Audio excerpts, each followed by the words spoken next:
Good morning to my Teaserking family. Today will be lunch with the professor.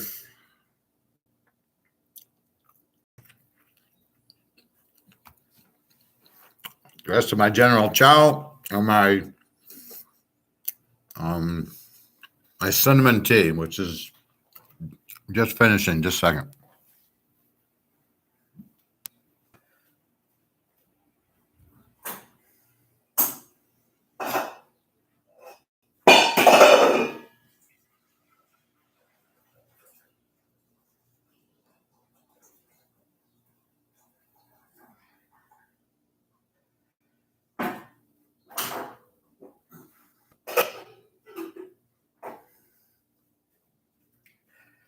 It's ginger tea, not cinnamon tea. Sorry about that.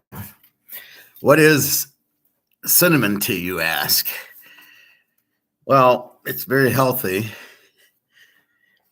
And it's basically you get the cinnamon root right from the grocery store and you cut it. Then you peel it as if you would a cucumber. Drop it in the pot, burn some hot water, then put it in a pot with the cinnamon, with the little cinnamon guys. And then all the cinnamon gets into the water, and it's very tasty and very healthy. Put a little cinnamon in, maybe a lemon, and off you go.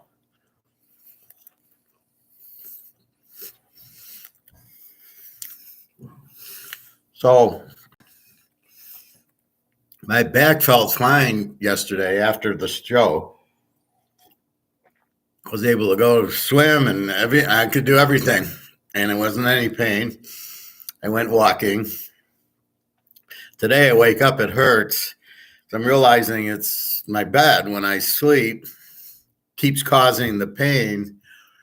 And then that's why I can't get over it, because I keep you keep redoing the same stupid thing, and stupid things are happening. So that's really why my back is sore for so long, I believe. Because it'll get better. Like yesterday I didn't have any pain. So I don't think there's anything serious in the back besides the pinched nerve or the sciatic. But I might go to like a sports doctor or something that can just check it out, make sure it's nothing. Anyway, let's look at baseball yesterday. One lock, Minnesota under 7.5. Teaserking gets the W. 4-2, Cleveland wins 6, but we're doing 7.5. So let's go through it. Boston over 9. Game 1 wins 8-5. Texas, we have them minus 145. They win 16-6. The football score. Philly over 8. They're fucking around with me. Pitt over 9. They're fucking around with me. Cincinnati over 10. Winner. I thought we played Colorado. I guess not. Houston. W wins 9-6. Toronto and the Yankees. We played that under. No, we played the Yankees. Ooh, we lost. Thought I played them under. Miami over Oakland. Played Miami. The Mets, Bobby. We played the Mets over 8.5. They didn't get there. They played a 2-1 game. That lost. And we got.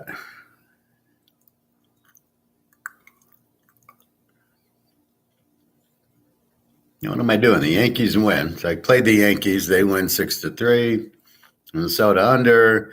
San Francisco, we played under 8. Wins 4-0. And Atlanta, we got Atlanta, and they win 5-2. Nice day. 2-2, 4-2, 4-3, 5-3, 6, 7-3, 8-3, 9-3, and hitting the lock.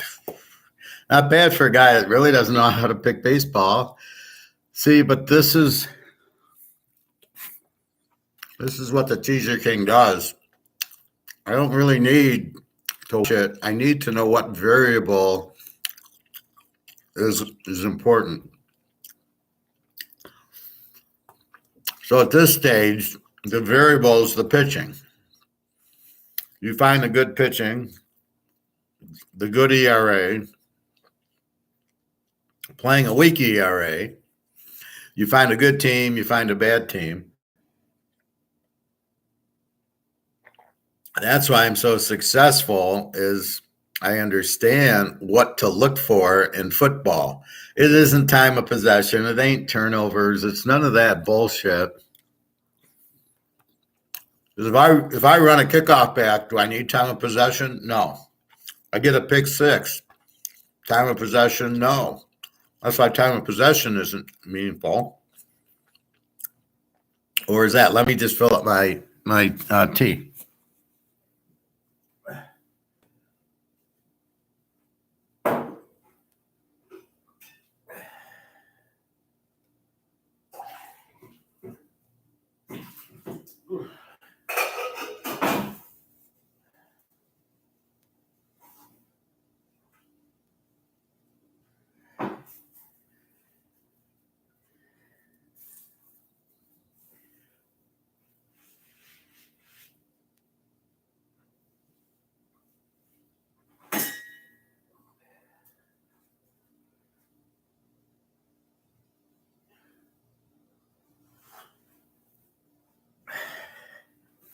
Probably needed to wait about 10 more minutes.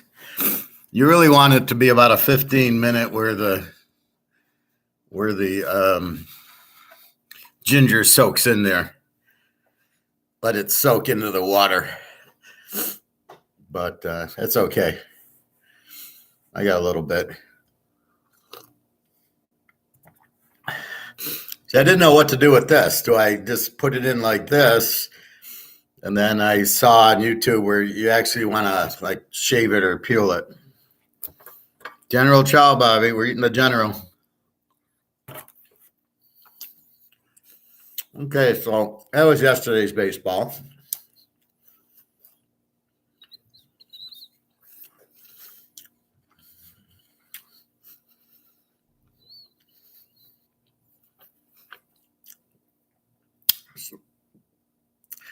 So that's the real thought about everything in life, right? You got to analyze what's important. In poker, what are you looking for? In dating, what are you looking for? Or your spouse. In baseball and football, what variable am I looking for? What's meaningful, right? At a job, what's meaningful? Figuring out how to do the job, what's meaningful? What's good and what's just a waste of time? And that's really the key to it. So in baseball, we go, it's the ERAs, it's the pitching, right? They can shut out the other team. I don't care what kind of hitting you have. If you face a good pitcher, you face Bob Gibson, you ain't getting a hit. You know, you're lucky. Nolan Ryan, Sandy Koufax, Clemens. Go right down the list. Now it's Verlander, Scherzer, Jack Morris. Good luck hitting them. And that's why those are the teams that usually win the World Series, Randy Johnson and the other guy. Kidding me. Kurt Schilling. All right, let's look at today. 1:35, so we got a good hour and a half. The St. Louis-Pittsburgh game's already off. Started at like 11:30 for some reason. I think it's the Peacock game. So they can show up by themselves. Like everybody's jumping up on Sunday morning to watch St. Louis and Pittsburgh. Even if I'm in St. Even if St. Louis and I live in St. Louis or Pittsburgh, I'm a fan of them. I ain't getting up to watch a game at 11:30 on a Sunday. Sorry. Stupid time. All right. Tampa Bay at Boston. They split the doubleheader yesterday. We got Bradley for Tampa, 3-2 at the 3.60 against Houck, 3-4 at the 5.30. Over under 90. I'm going Boston over under 9. Boston over 9. Why? Well, I got the 5.3 ERA for Boston. I don't know that they really have a great bullpen. Tampa Bay's been scoring a lot. 3-2 at the 3.60, so they're not playing I don't know if this is the ace. I would be surprised, but he's not. This guy's probably a 3, not an ace. So you should get some runs, and it's in Boston, which you should get runs because it's Fenway Park. So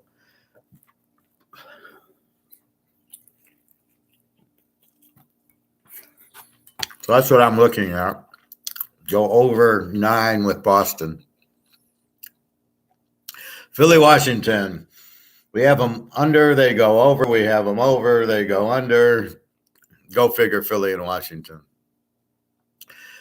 Strict look at the pitching today. Suarez for Philly, 0-2 with a 7.13. I ain't betting on him. Trevor Williams, 2-3 with a 3.93. I'm going to go over with Philly. See, now that you've got to ignore the first 2 days. And you got to look at Philly with a 7.13 ERA. Probably going to give up 4 or 5 runs. And then you got Williams for Washington. Philly should be able to score some. And you need 9. So it shouldn't be that hard to get 9 runs with these bullpens. So we will see.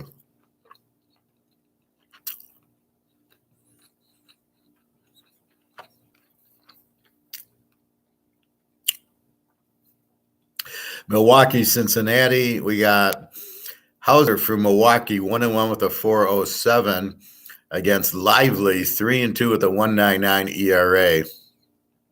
Now these have been high-scoring games this weekend. Do we take Lively with the 1.99 ERA? I think we do. I think we'll take Cincinnati. It's only a -120. The 4.07 ERA is not bad, and the 1.99, that's really good. So he should keep him. And the rule I have is if there's a pitcher who's under like 2.5 or 3, I'm not betting the game over because I don't see Milwaukee scoring a lot on a 1.99 ERA guy. We will see. So I think I'll take Cincinnati here. Toronto and the Jets, Mets. Kikuchi for Toronto, 6-2 with a 4.47. Senga for the Mets, 5-3 with a 3.40. Now they've already thrown Scherzer and Verlander at him. And Toronto's now, they're laughing when they see this guy. Fuck, we hit Verlander. We beat Verlander. We lost to Scherzer.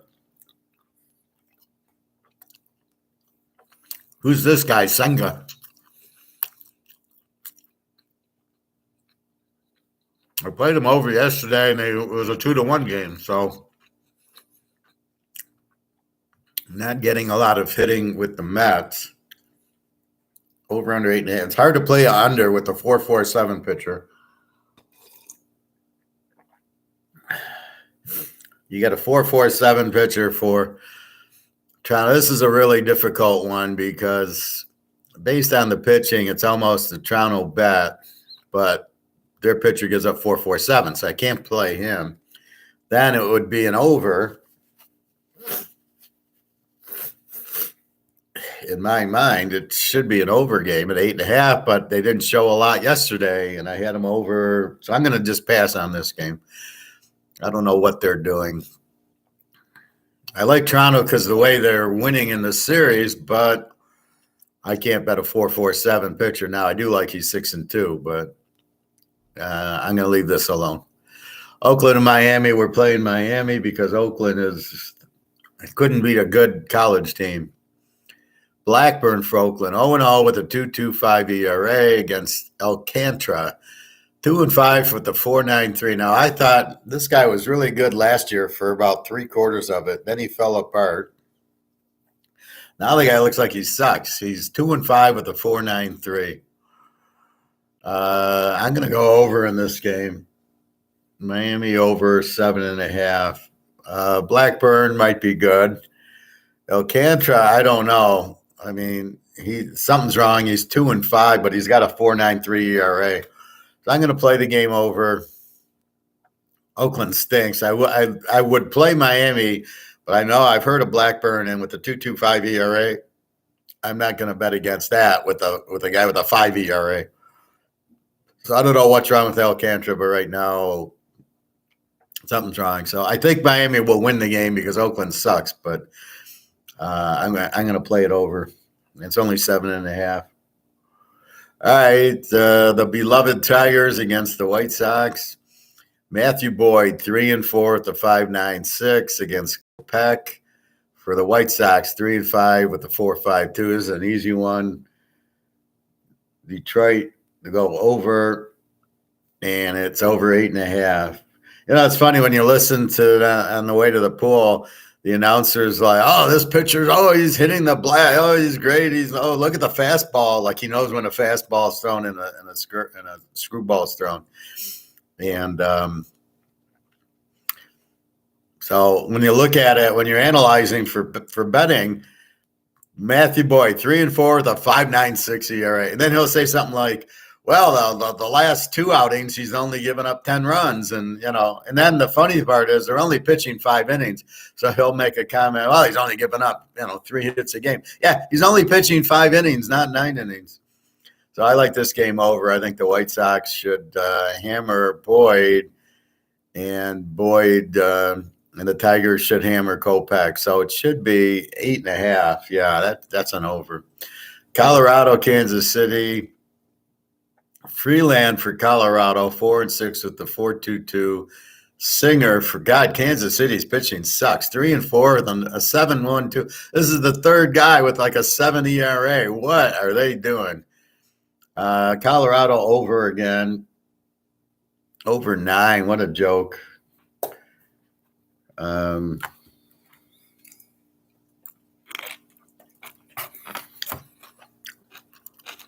They've been high-scoring games the last 2 or 3. Colorado will probably win. I don't love Freeland, for instance, with a 4.22, but we're betting against Singer 3-4 at the 7.12. So we gotta love this game over. Cleveland and Minnie, we got McKenzie for Cleveland, 0-0 with a 0-0-0. It's another guy that I've never heard of. Against Joe Ryan, 7-2. We're taking Minnie. This is a lock like yesterday. And the money line is 155. So we're betting on Joe Ryan, 7-2 at the 2.77 against McKenzie, who 0-0-0-0. We don't know. If he really pitched 10 games and he's 0-0-0, then we bet the game under. But we have no idea.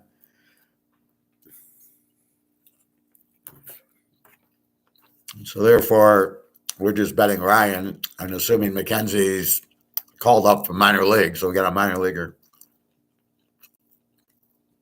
So here we're betting Ryan to win. We're not betting Minnesota. We're betting Ryan. California and Houston. Houston's been winning this. Houston 35-23. They just keep winning and winning and winning. Most of their players changed, and they're still winning and winning and winning. California, Canning, 4-2 with a 4.89 against JP France for Houston. 1-1 with a point. This makes this very easy. Houston over 9. Why? Well, we got a 4.89 pitcher and a 4.0 pitcher. That's 8.89, just on average, of course. These have been, do we have what? We had Houston. They won, and we didn't play them the first game. Oh, no, we had them under. So they've been scoring. They've been high-scoring games these in this series. So, and they beat Shotani, I think, yesterday. So definitely like Houston, I like at home. California never shows anything. Seattle and Texas. Bryce Miller, 3-2 with a 3.0 ERA for Seattle. Nathan Eovaldi, 7-2 with a 2.42 ERA. Let's go under with this one. Texas under 8. Eovaldi will probably shut him out, but it's the bullpen I worry about. So it should be a low-scoring game here. Miller, 3-2 with a 3.0, makes it an under. Had it been one of the Kansas City pitchers, then it would be Eovaldi and a lock. So right now we're just going under. Baltimore and the 49ers. Johnny Unitas against Joe Montana. That would be a good game. Tyler Wells for Baltimore, 3-2 with a 3.29 ERA against the Skelfany, 4-4 with a 3.48 ERA. This is very difficult because you can't really bet the pitcher, so it's over or under. Frisco under 8 won yesterday. We had Frisco in the first game. They lost, but they've been low-scoring games. So we're going to go under. Take the 49ers with that defense under 8.5. Atlanta, Arizona, we've been hot. We had Atlanta yesterday. We had the under, so we're 2-0 in this series. Atlanta, Arizona, we got Soroka, 0-1 with a 6 ERA for Atlanta. Galleon, 7-2 with the 2.72. Here we go. Arizona is the play at minus 140. I should lock it. I don't want to lock against Atlanta, but 7-2 with the 2.72. Yeah, we're betting this guy. Not a lock, but really strong. This is like our number 2 play. Arizona. Good matchup. Good pitcher against weak pitcher. That's the point of the bet. The Cubbies against San Diego Chargers. We got Stroman for the Cubbies, 5-4 with a 2.59 ERA. Weathers, 1-3 with a 4.28 ERA. Over under 9. The Cubbies are minus. I like the Cubbies. I like Stroman. He's 5-4, but with the 2.59, so he's not getting run support. So it's probably an under 2, but we're going to take the Cubbies at only minus 110. That's the beauty of baseball versus other sports. The road team, there's no disadvantage. It's 60 feet pitching. It's 90 feet bases. The dimensions of the ballparks are a little different, like Fenway and Wrigley and Tiger Stadium and Yankee Stadium. So you have little things, but basically the road team is not really at a big disadvantage because the pitcher's got to pitch the ball over the plate. There's no difference. So that's why you can take the road teams more in baseball. And last but not least, the Sunday night game is the Yanks and the Dodgers, or the Yanks and the Red Sox. This time it's the Yanks and the Dodgers. We got Jermaine for the Yanks, 3-3 with the 3.98 ERA against Bobby Miller, 2-0 with a 1.64. Now, I do not like betting the Yankees under. And the Dodgers, they just seem to score.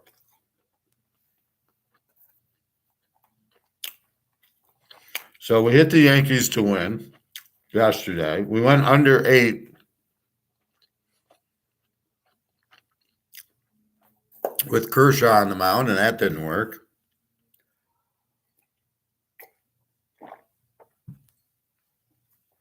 So I don't know what to do with this game. Probably high scoring, although Bobby Miller, oh gosh, I don't know. He's an unknown. So that really affects it because, well, let's see if we can get some information on him. Sometimes if you drill into it, 2-0 with a 1.9 strike. He's pitched 2 games.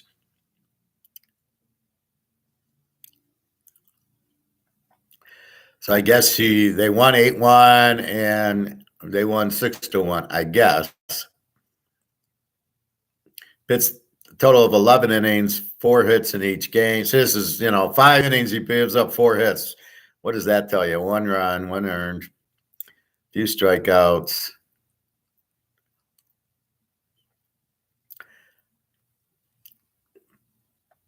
So it's really hard to say. So with that case,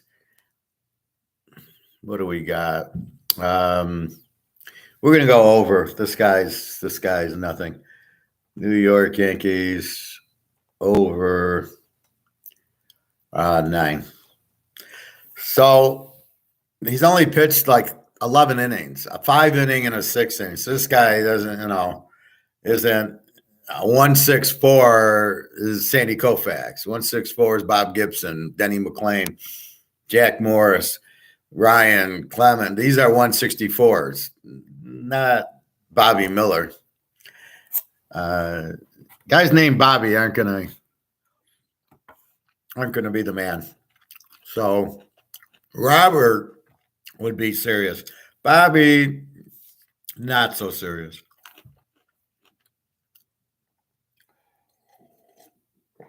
So I'm staying away. I'm going to go over. See, if he was good and he had pitched in 5 games and he'd pitched 8 innings a game, then I could say, wow, I'm taking the 164. So this is when you have to dig in a little deeper and go, 2-0 with a 164. Never heard of him. Then you dig into him and you see, well, he's only pitched 11 innings, a 5 and a 6. So he's going 5 innings. Yankees will pound him. He's not anything big against the Yankees, so we will see that. So that is our baseball. We'll read it down. Boston over 9, Philly over 9, Cincinnati to win, Miami over 7.5, Detroit over 8.5, Colorado over 9. Our lock is Minnesota minus 155, Houston over 9, Texas under 8. 49ers under 8.5. Strong plays, Arizona minus 140. The Cubbies at minus 110, and the Yankees over 9. Those are our plays. So the lock is Minnesota today. Been very good on my locks. 2-0, last 2. I just started back up. Now I have my theories from last year. I used to try to look at it and analyze it like by football, where I would look at who's the, let's see. I would look at it like, let's see the offense, defense, who's the good offensive teams. And it didn't really work. And so it led to, wait a minute, what's the variable that I need? And that's what I dug around, and it took me about 2 weeks. And I played. Till I played in Pony Colt. So when I was 15, so I got Little League, Pony, Colt, and then it was working at the grocery store. So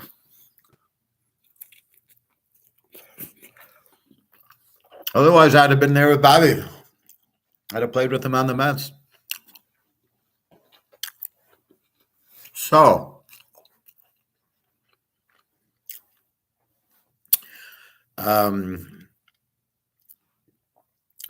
When you're playing, if there's a really good pitcher, you kind of are defeated. I can't hit this guy, especially back when you're just a lad, and the guy can throw fast. That tends to psych you out a little bit. The speed psychs you out a little bit. Like in the beginning in Little League, it's not fast. You're not scared of the ball. Then it becomes hand-eye coordination, and I'm very hand-eye coordinated. So I could hit all the time. I very rarely struck out, and I could hit with purpose in all fields. I would just close my stance and hit the right center all day. And then as you get into as it progresses, the pitchers start getting a little faster. So in Pony, you're not too bad. It's okay. But when you get into Colt, now you're 14, 15-year-olds can throw the ball. So you have to adjust to that, to the speed. And I was able to do that, but the next level, I don't know. I'm sure I could have. Probably hitting a fast 15-year-old wouldn't have been much different than 16, 17, 18-year-olds. And they make a big deal about 95 miles an hour, 100 miles an hour. It's like, if it comes straight in, it's just swing. Quick story. I was in my first house in Detroit, and I couldn't have been 5 years old. Oh, how old I was, 5, 6 years old. Because we moved out we moved out for the 69 Super Bowl. We moved. So that would have put me at 10. I was probably 5 or 6 years old. and a neighbor came over and he was pitching a rubber ball to me, and he was fast. I mean, especially when you're 5 or 6. And he threw this ball, just a fastball, right down the middle, and I was late on it. He said, Professor, just as soon as I let go of the ball, swing. And he let go of the ball, and I swung, and I hit the ball like 300 feet. I hit it over a house. There was like a little backyard, or like, I guess, apartment complexes or something in my backyard to their backyard. So it was a good probably 150 feet to get. I hit it over the roof. It freaked me out. I mean, I couldn't see the ball. And then I realized you don't see the ball. You kind of see it, and then when you hit it, you're not watching the hit. And I hit the ball so far. I was 5 years old, and he's saying to me, as soon as I let go of it, swing. And I guarantee you, you're facing a 100-mile-an-hour guy. It's the same fucking thing. As soon as it's gone, you're swinging. But they can hit it. I mean, the pros, you can't. You're going to be late if you wait on it. So you have to swing pretty quick and pretty fast.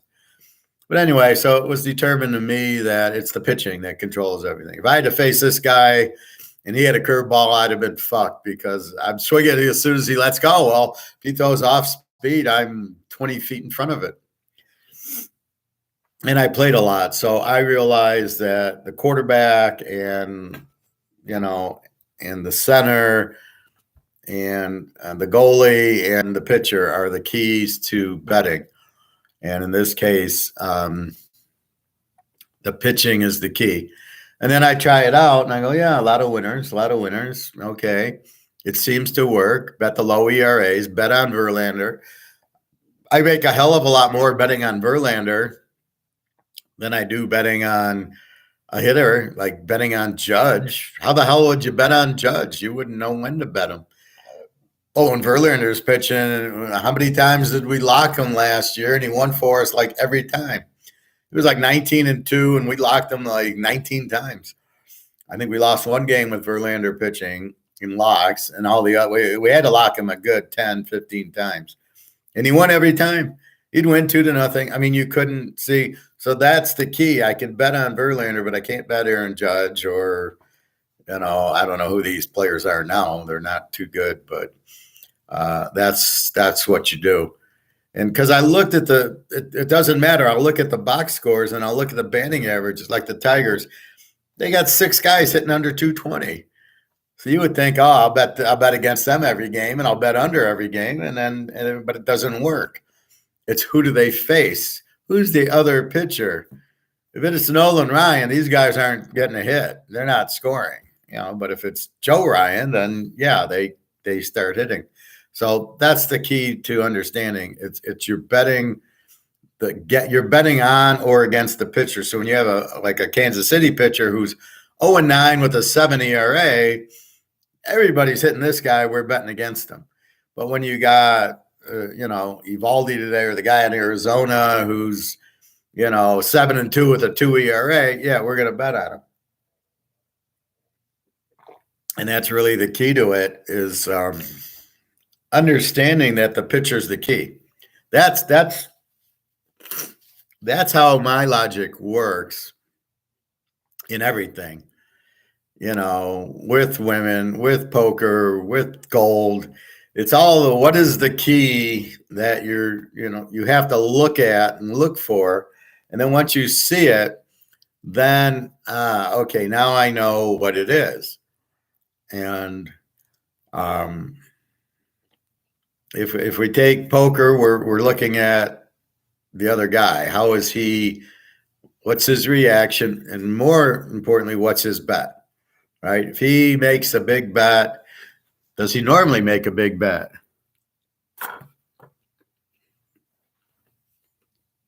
Excuse me. So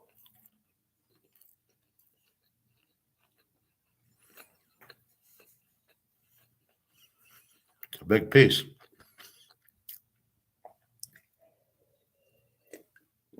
My mom used to go to this thing, Breakfast with Bach. I thought she actually met Bach, but it was just Bach music being played. So your lunch with the professor. So go ahead and eat while I eat.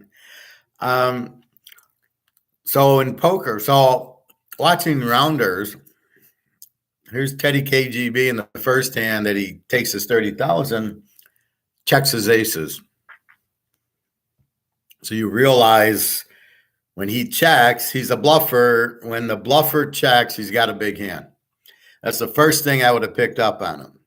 Matt Damon, who's supposedly this pro, who I don't even play my cards, I play the other cards.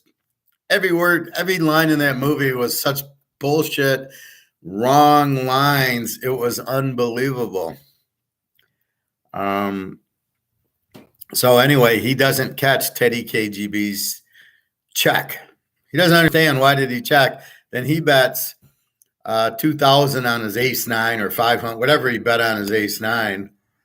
I don't know why he's betting an ace nine. So he bets it, and Teddy calls.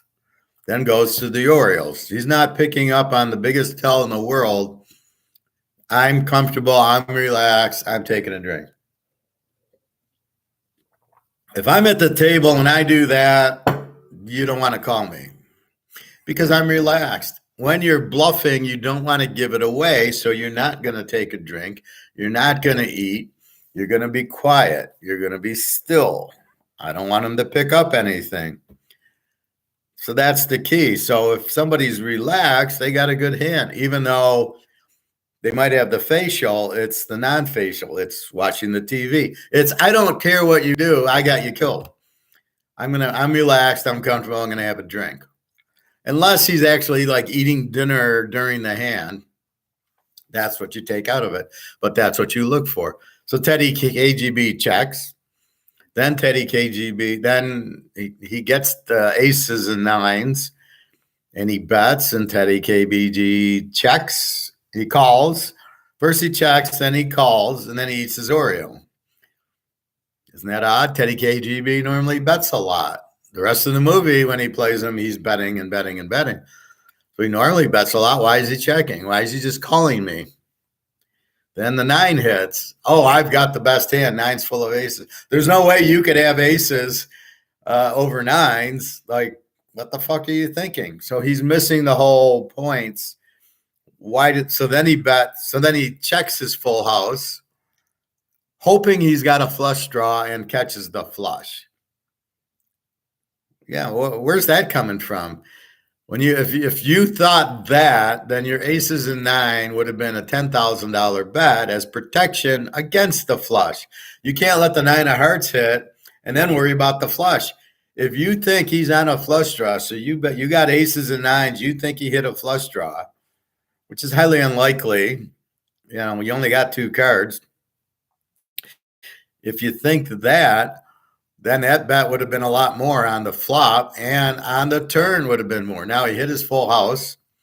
Now notice what KGB does. He just checks because he knows he's got them. He's got the nuts. He's letting, you don't bet the nut. You just watch. You bet the nuts on the river. So then the three of spades comes. They both think they hit the flush. I don't know why. And then, the guy bets 15 grand. He doesn't ask the question why. He then goes all in, sure that he's got the best hand. And of course, he loses. Why would you raise a check $15,000 bet? I'm not even calling. I don't care that I got a full house. Because if he's betting 15 grand into it, you think he's betting it on a flush? Are you kidding me? With the pair of nines out there, you don't bet flushes. When a pair hits the board, you're afraid of a full house. You may be betting a small amount. And then he loses. But then later when he plays them, the last hand, Teddy KGB's got aces. And how did the betting go? So he goes, Teddy KGB comes out betting. No, he comes out checking. He checked the pre-flop. And now Damon hits the show pre-flop. It's a very small bet. Again, Teddy KGB bets a lot, but here he's got 8. So remember the first hand when of the second time, Damon's got kings and he bets $2,000. What does Teddy KGB? He makes it $5,000. But when Teddy KGB's got aces into that bet in the beginning of the movie, he checks, and at the end of the movie, the last hand, when he's got aces and he hits the third ace on the turn, Matt's got the flush or straight. But what does he do? He checks that too. When he's got aces, he checks. He slow plays them. Well, that's the first thing you got to learn. So if Damon would have played that first hand over and over in his head, instead of watching Johnny Chan and playing with the idiots he played with, he would have, there's no way he would have figured out if he's checking, he's got a big hand. So at the end, he gets the straight. Damon checks as he should have. You got the nuts. There's no reason to bet and chase the guy out. You just check. And then Teddy KGB bet strong on the aces, thinking he was on a straight draw, right? 6, 7, 10. He figured he had the 8 or 9. He makes a decent. So he's trying to get him out. So he bets. And Damon then he actually goes all in on Damon because the third ace hits, and he knows even if Damon hit a pair or 2 pair, I got him with trip aces. And Damon calls with the straight. And I don't understand. What did you expect him to do? If I flop a straight and there's no suits on board, I'm not betting. Why would I bet it? You can't beat me. And then the turn comes blank, and then the ace comes on the river. It's all easy. So that's what you learn is what to look for. When Teddy KGB checks you, he's got aces. He's got a big hand. When you bet with the kings and he goes over the top with you, he doesn't have aces. That should have been a very obvious tell for Damon instead of whatever he says. He says, well, I'm not – the lines – whoever wrote the movie had no idea what he was writing. So Damon goes, well, I got kings. The only thing that can beat me is aces, like you're going to fold kings. And he makes it 5, and then Damon says, well, I'm not going to let him catch. Catch what? What the fuck are you talking about, catch? Do you think he has ace-king? But you said you think he's got aces. So if you think he's got aces, he doesn't need to catch. He's caught. You're fucked, but he's not going to raise you with aces because he's shown you twice with aces, and he checked to you. So you know he doesn't have aces if you are so smart as you think you are. And then he raises, and Damon does another mistake. He does commentary. Well, I won't respect myself if I don't call. If I'm playing against this guy, I just fold it because he's relaxed. He's comfortable. So he goes in, and then Teddy KGB, the miss. So he knows he didn't hit the straight, or he thinks he didn't hit the straight. Teddy KGB had a brain in his head. He'd realize the checks are, wait a minute, what's he checking? Oh, okay. So he's looking for the straight, and the 2 comes. He's looking for the straight, then the ace comes. How can you bet? I mean, there's no reason to bet. He didn't hit the straight. He's going to fold. So Teddy KGB should have checked on the end because he's only getting called with the straight. Maybe he's getting called with 10s. I don't know, but I don't think so. And then even Teddy KGB is like, oh, that ace couldn't help you. And, too much talking going on, but it's a movie. He's got 3 aces, and he loses to the straight. Again, that's a bad beat. That's not outplay. Like Damon tries to explain, he didn't get out. He didn't get a bad beat on that in the beginning when he lost his 30 grand. He says, that wasn't a bad beat. I got outplayed. No, that was a bad beat.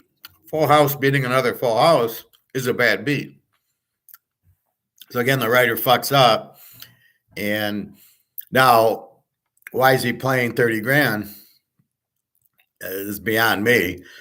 Shouldn't have played 30 grand. And then if the guy bets 15 grand and he's check 15 grand, and you don't know that's a big hand, What you're going to be a professional poker player?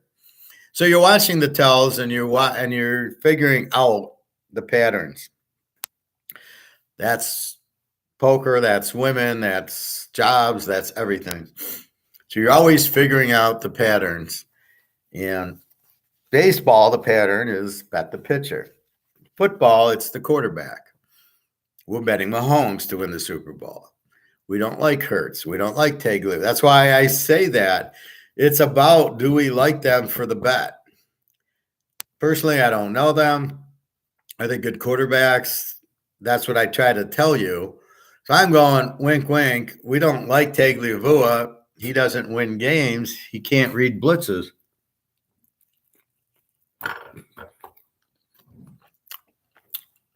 Wink, wink. All the Ohio State quarterbacks can't play in the pros. They don't know what they're doing. They can't read defenses. Oh, hey, Bobby Bo. Bobby Bo, just for you, General Chow, the general. They can't read defenses. That's why I tell you that. It's not. So you guys like Lamar Jackson because he runs. Yeah, that's General Chow, Bobby Bo, the general. Uh-huh. I ate half yesterday, is the other half. So when I tell you I don't like Lamar Jackson, it's because I can read him and going, this guy doesn't win games. He runs around, but that's not what you want. Mahomes, you want Rodgers, you want Burrow, you want San Diego, Herbert, you want Russell Wilson. Russell Wilson is not as bad as he looked last year. Look at him for the 10 years in Seattle, and he won one Super Bowl, should have won two. Had he read the defense, he would have switched out of that play when he threw the interception, or he would have just, why didn't he just run his little option run that I've never seen him stop, where he does the read option, and then he walks into the end zone every fucking time. So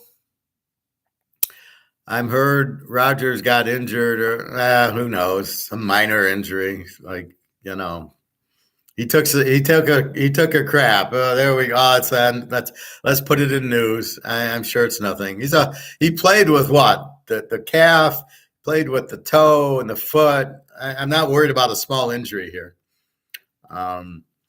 So when I tell you about Lamar Jackson, hey G, what's going on?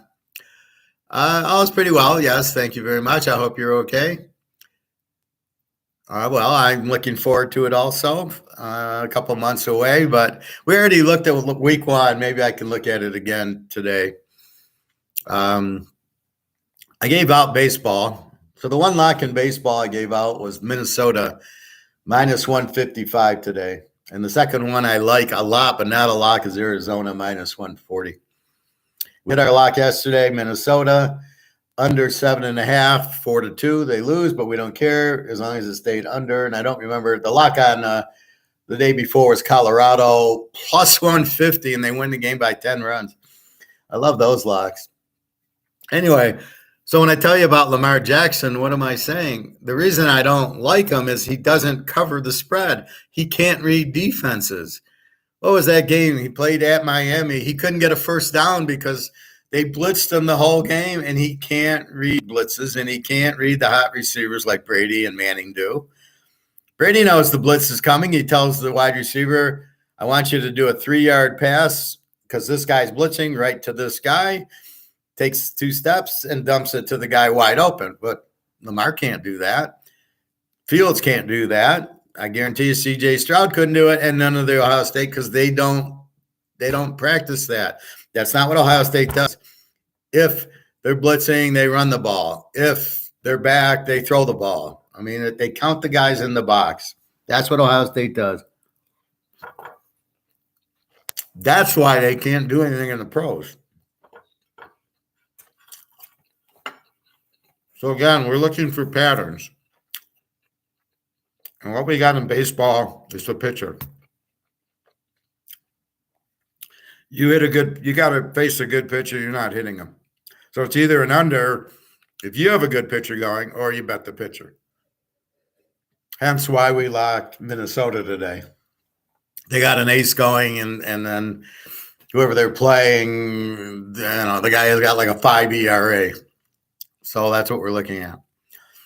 So it's the same thing in poker. You're looking at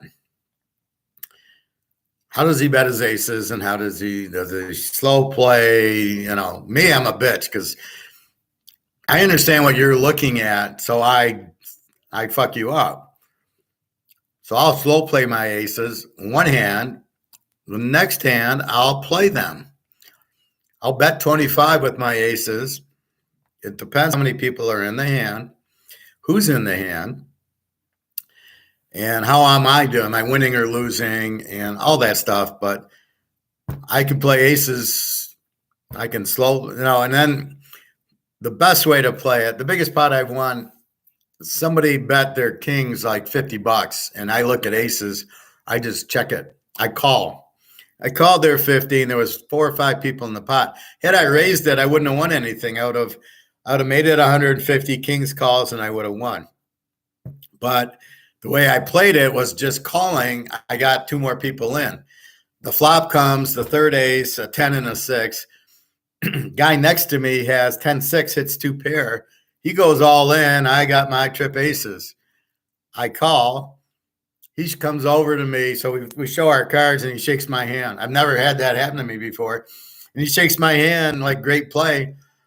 And he could not beat me, because if a 10 or a 6 came to give him the full house, it gives me the full house with the aces, because then the 10s pair or the 6s pair.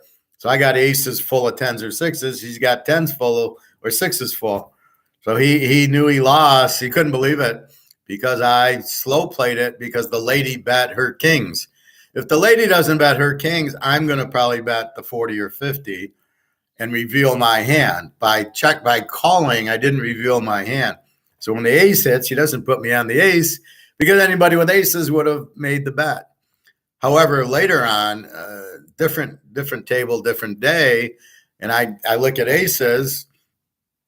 I'm going to play them. I'm going to bet 25, $30 on it, depending on the type of, these are 1, 2, no limit. So we're playing like 300. So I'm going to lead out with 20, 25, which most people will fold. You maybe get 1 or 2 callers, and that's all you want with aces.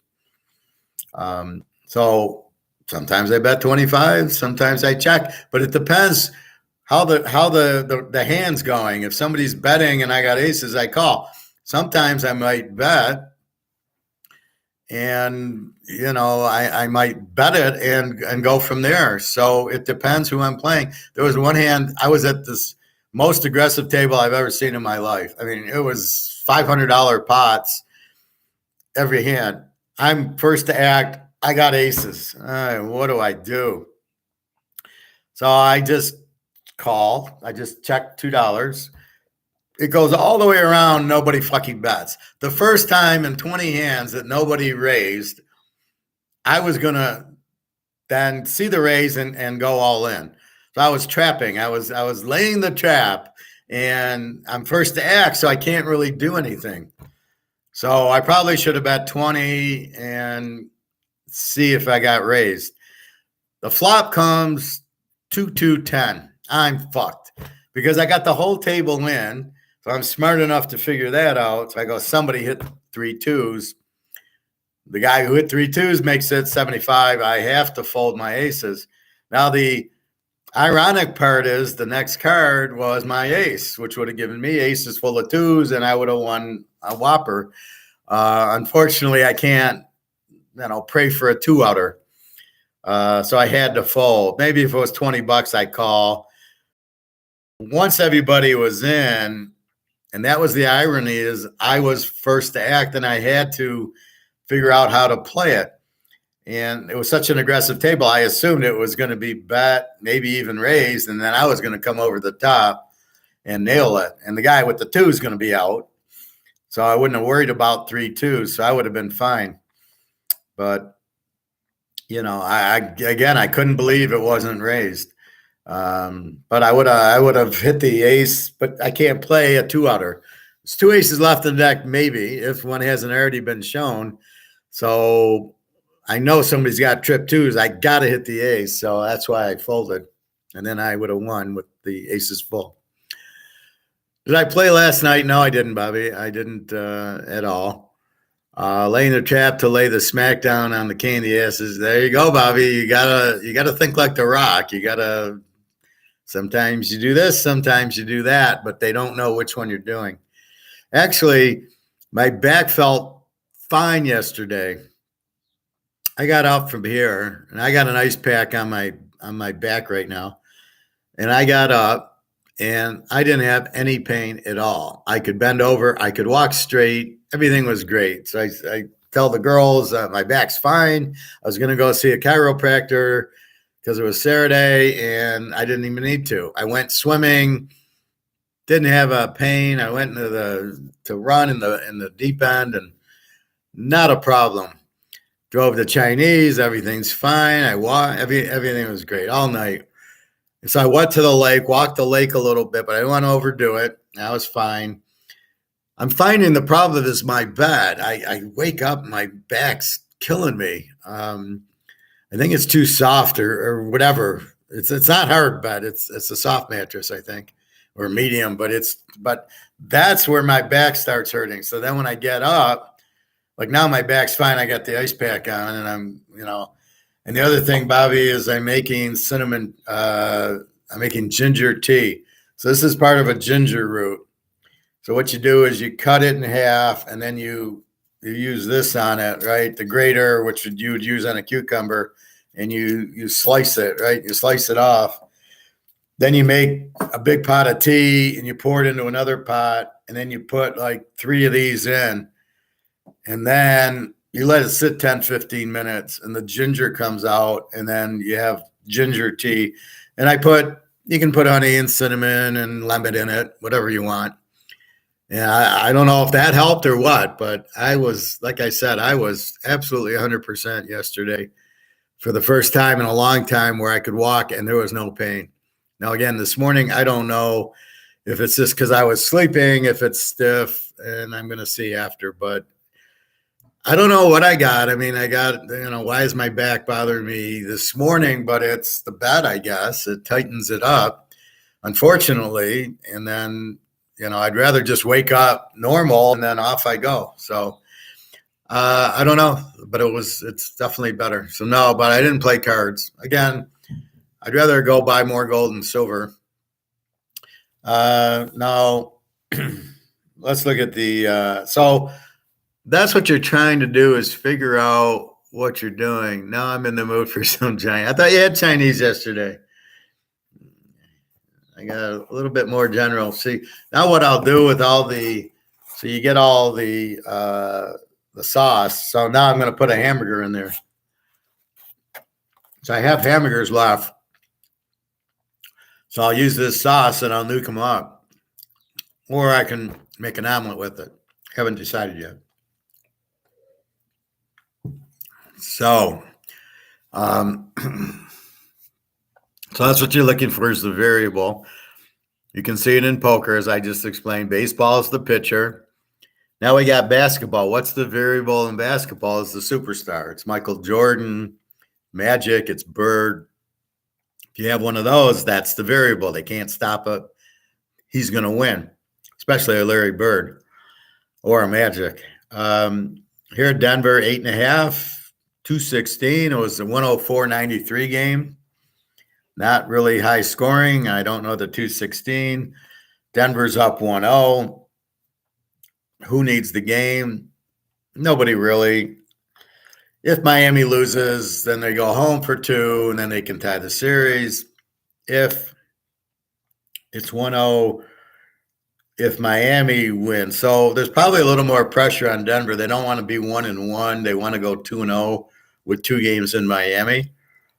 So I think there's a little more pressure. Miami off of a loss. How do they match up? We will see. Is Denver going to sweep them? Well, I don't know. Boston couldn't sweep them.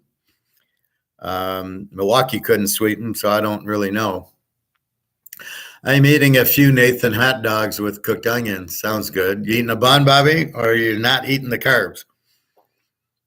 It's okay. You can probably have a bun. It's Sunday. I'll let you have a bun.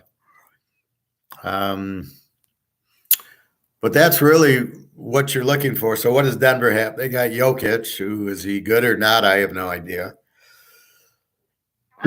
Seems a bit clumsy to me, but I haven't really watched him. I need to watch. See, I can't watch basketball. It's so boring and it's such bullshit.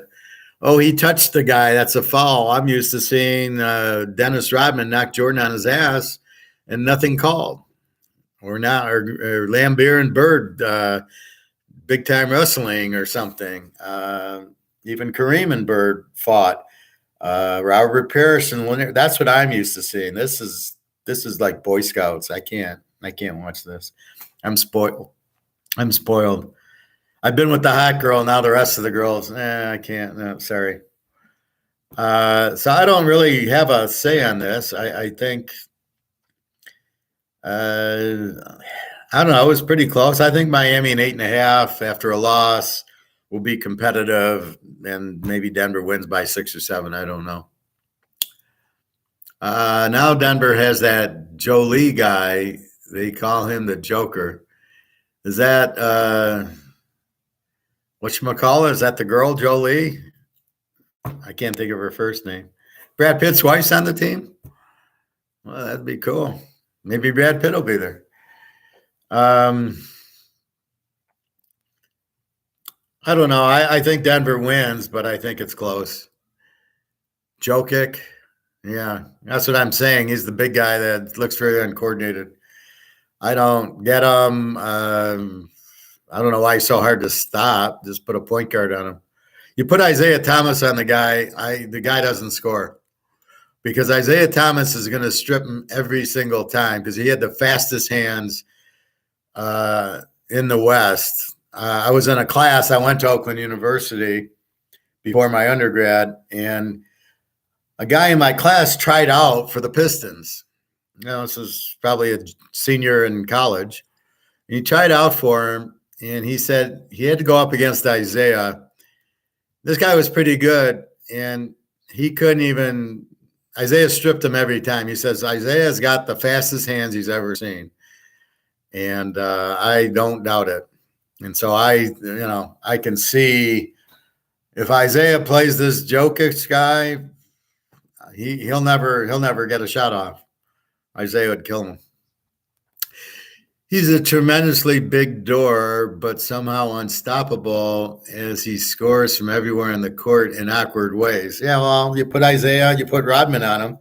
Oh, but they don't have those type of players anymore. They just want guys that shoot 3-pointers. I mean, I figured you meant goof or, yeah. Well, to me, he's like Darko Jurkovic, the Pistons number 2 draft. Yeah, we could have had Dwayne Wade. We could have had Bosch. We take who? We take Darko Milicic of the Soviet Union, who never played. He never played on his team. He was on the bench. I mean, it's just these foreign players. You've got to. There's a lot of foreign players that play in the U.S. colleges. Just take somebody there. I would take a guy who's played at least 3 or 4 years in college. That's who I'm drafting.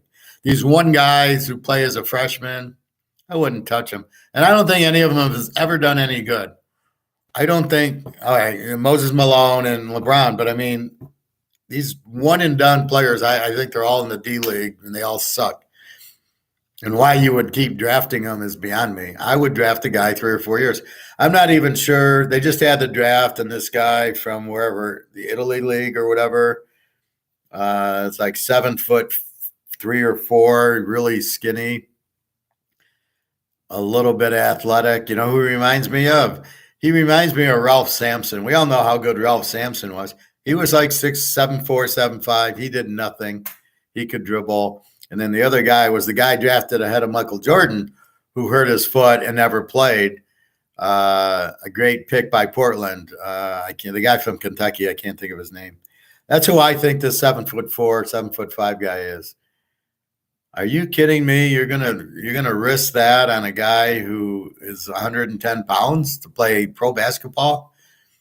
See, I would draft a Bill Laimbeer just to beat this guy up. I mean, that's how I would think. You're an Isaiah Thomas fan? Yeah, I am. All-time best, Wilt Chamberlain.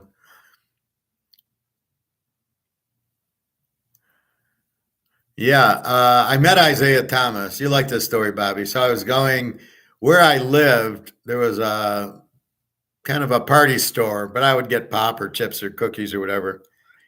So I go in to get whatever, a Coke or whatever. It's like a Tuesday night. And I come out and hear Mr. Smiley Face. Old Isaiah is sitting there, walks up to me, shakes my hand. He must know I'm the professor, and says, "How you doing?" And I like, "You're fucking Isaiah." I was kind of court. I wasn't too in awe of him, but I was like, "Wow, you're Isaiah," and he just smiled at me, and I said, I love how you play, and good luck. And I didn't want to hold him up. And it was cool. We shook hands and met and everything else. And it was very, I'll never forget that. Just at a party store near my house. It was unbelievable. And he's sitting there with the Isaiah smile. How you doing? But I didn't know you at the time, Bobby, or I would have thrown your name out at him. You must be a friend of Bobby Bowes. Yeah, best player, Will Chamberlain, without question. They could have gotten Carmelo Anthony. Yeah, well, I would have drafted Dwayne Wade. They'd have been all set, but they had whatchamacallit. They had the Hamilton and the other guard. So they had the two guards. Although I would have taken Dwayne Wade over this guy all day. But LeBron's the rare exception. He's in a high school. And he jumped, even it took him a few years in the pros to really become a LeBron. But if you can win at Cleveland, you can win anywhere. So that was that. So that's the whole thing, is understanding what variable you need to go with. So you meet a girl, what's the variable? Well, it depends what you like. Usually it's looks 50%, and does she smile, and how does she to me? Is she friendly to me? So you're looking at a couple of different variables. So if you don't know the girl, it's oh, she's just giving me the fuck off attitude, then you don't want anything to do with her. But you're looking at the trend. So ideally you want to like see the girl at a poker table, like see the girl play a hand and then say, oh, she slow plays or she bluffs. There was a real beautiful Russian player girl that I played with downtown, and she was stunning, and she was a bluffer. And I caught her bluffs, and I beat her pretty bad because I knew she was bluffing, and I'd wait till I'd get a full house, and then she'd bluff, and then I'd come over the top, and I got her. And so she went out for a cigarette, and I went out. I just happened to go out, and I said to her, you have a bad tell. She says, what is it? And I said, well, you bluff. So when you bet, I know you're bluffing. And then when you check, I know you have a big hand. You have a big hand, you have to bet it, because if you check it, well, people like me, and I don't know how many professors there are going to realize that you've got a big hand because you're checking.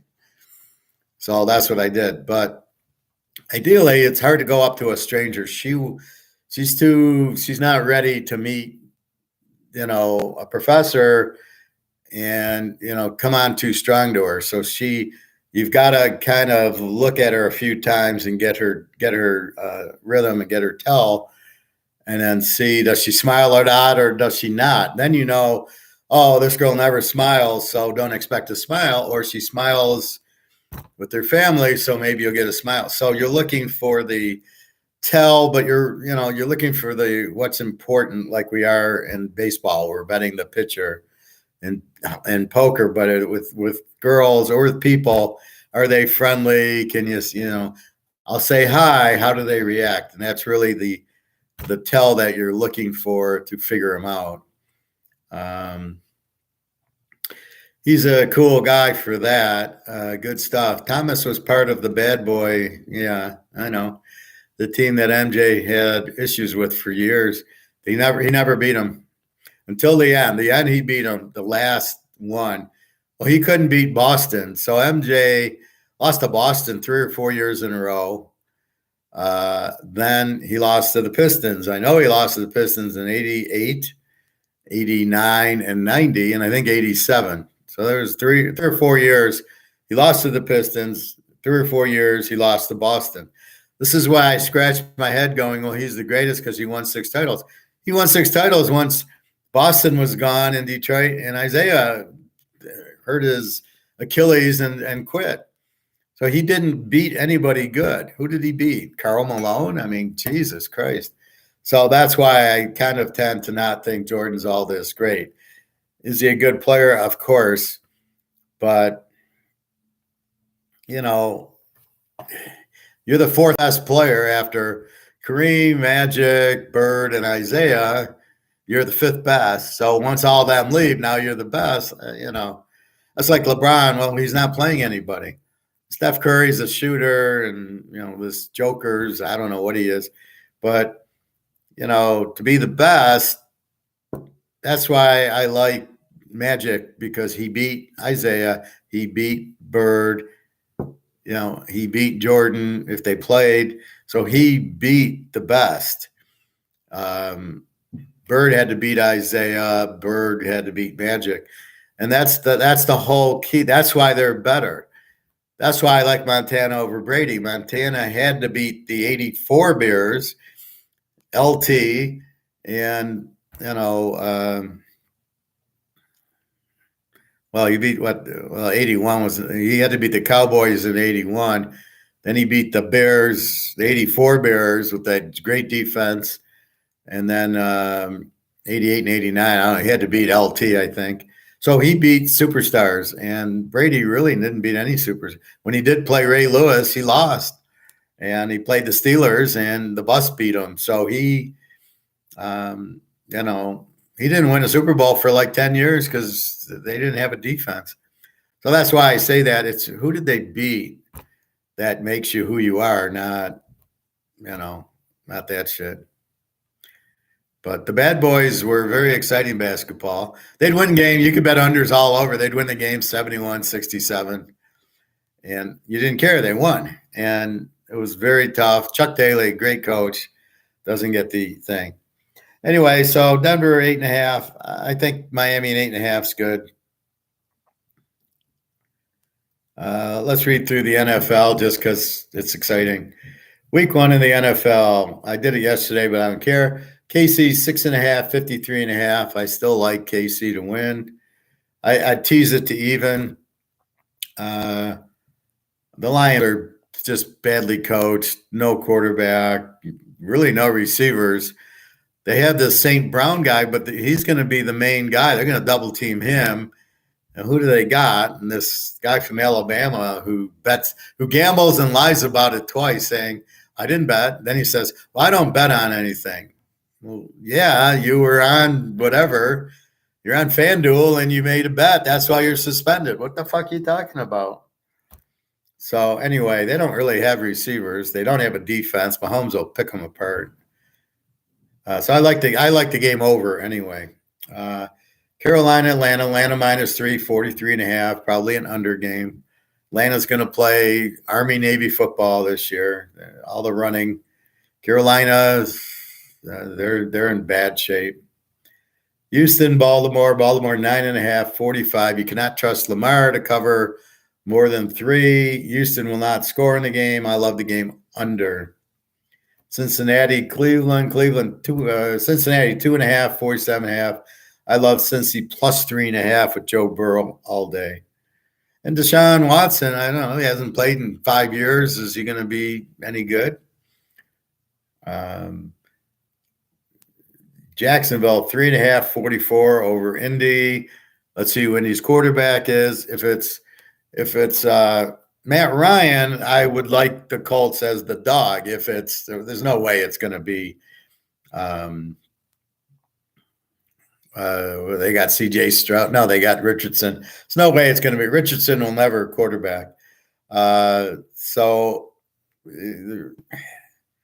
I can't play Jacksonville as a road favorite with Lawrence.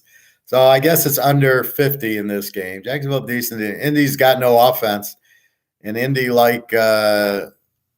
Indy, like Houston, is not going to score this very much this year. Tampa Bay, mini 6.5, 46. I like mini. Tampa's going to be struggling, although I hope they start Kyle Trask. They might start Mayfield, but their defense is in bad shape. I don't know if the receivers are still there, but look for this. I like mini to win at home. They still have Jefferson. I wish they would have got rid of Cousins and picked up Hooker, but I don't know, everybody makes mistakes. New Orleans, 3.5, 42 over Tennessee. I don't know Tennessee's quarterback, and they don't have Henry. Good luck, Tennessee. This is probably an under, but I like the Saints. I like it under 48 because Tennessee, good defense, no offense. New Orleans, they got Carr from Oakland, and they got Hayner, and then they got Kamara, and so we'll see if Thomas ever plays. He's had that same foot injury for 5 years now. Him and Julio Jones have their own little club going. So at this point, I like New Orleans probably under and probably to win. Game of the night, 49ers, Steelers. 49ers laying 3-42. I believe Brock Purdy is throwing, so he will probably be the starter. And I love the game under. I mean, the Niners defense, Pittsburgh, strong defense, no quarterback. This is definitely an under. Arizona, Washington. Washington's 640.5. Arizona's terrible. Murray's out, so I don't know who their quarterback's going to be. Their defense sucks. Washington, good defense, no offense, so we'll have to see who their quarterback is. I would think this is an under with Washington's defense, and Arizona won't score. Green Bay, Chicago. The Bears, 2.5, 44.5. I like the Packers here, and I like the over. I don't know which one I like better, but the Bears to be favored over anybody. They couldn't beat Ohio State. Even with Fields, the Ohio State quarterback. Let's put it this way. They couldn't beat Georgia. 2.5. Why are they favored? I don't know. And then you got Love, who I don't know which Love you got. The third year Love was good. The fourth year Love sucked. So I think he'll score, but he's not a winner. Throw too many interceptions. So I think this is an over game. But you could take the Packers in 8.5. What's going on, Bobby? Thomas was, I still can't get over Richardson getting drafted that high. Well, this is why the team sucks. This is the problem with the league. They shouldn't get rewarded. They shouldn't get an equal salary split of the TV revenue. It should be based on you come in first place, you get a bigger part of the pie. You come in last place, you should get 10% of the pie. That would give you the incentive to not do this shit. But since he did, we just bet him under because this guy is going to do – he's nothing. Hooker went to the Lions, actually. Henry left the Titans. He's a free agent, so we don't know where he's going yet, but he's not in Tennessee. Hooker's on the Lions, still hurt. He'll play a couple years there and then he'll go free agent somewhere else because the Lions don't know what to do with a Hooker. Murray broke his foot last year, so he'll come back in like week 10. Professor's dropping some bombshells here, all these players out. Well, Murray should be playing. He's just a free agent. The same with Ezekiel Elliott's a free agent. Hooker's just simply drafted by the Lions. So if Joe Montana was drafted by the Lions or Tom Brady, you'd never hear of him. They'd have fucked him up pretty bad. I mean, look at Stafford. So the Lions would have drafted, I don't know. So they would have drafted Mahomes and they'd have Stafford. They wouldn't have played Mahomes. That's how stupid the Lions are. Denver and Oakland. Denver 3.5, 45. This is my surprise team, Denver, because of Sean Payton. Watch Russell Wilson play better. They got some running and receivers. Look for Denver to kill Oakland in this game. San Diego, Miami. San Diego 2.5, 49.5. I like the game over. It's week one. Although this is the troublesome. The week one, the passing teams aren't yet in sync. but I do like it over. Philly and New England, Philly 46.5. Love the game under. New England with no quarterback, no running. And they picked up your fucking Boucher on me, Bobby. And Philly has Hurts, who just wants to, run into the line and get pushed. It's a great offense there and a great defense, all the Georgia players. So look for this game under. I'd say this game and the Niner game under is a good way to start the season. Seattle, 5.5, 46.5 against the Rams. I like Seattle here. Very explosive. You got Coach Pete. You picked up some good defensive players in the draft. He's got the quarterback. He's got the receivers. He picked up some good running backs. Look for Seattle to win this game easily. Dallas, 46.5 against the Giants. I would say it's an under. Prescott, too many interceptions. They don't have Elliott. Good defense. Giants, no quarterback. They're going to run Barkley into a stone wall, so they're not going to score a lot. So this should be an under. And Buffalo and the Jets, the Jets, Jets. Buffalo -1.5, 47 on the road. I love these. I love the Jets getting 7.5 with Rodgers. He's got his receivers. They got the defense. Why is Buffalo favored? The Jets should be a 3-point favorite here. 47. I love this game under.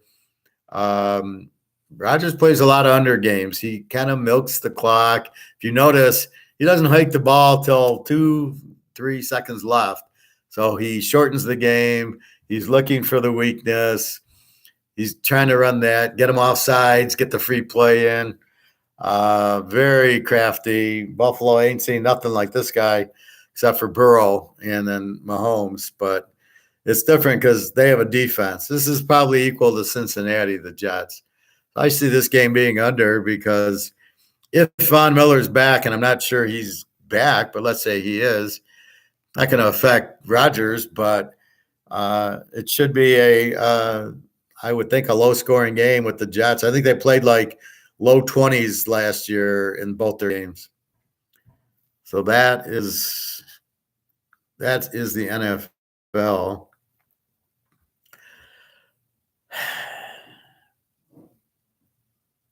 So he's just going to back up Goff. Well, no, Goff, see, the Lions will not pay a second contract.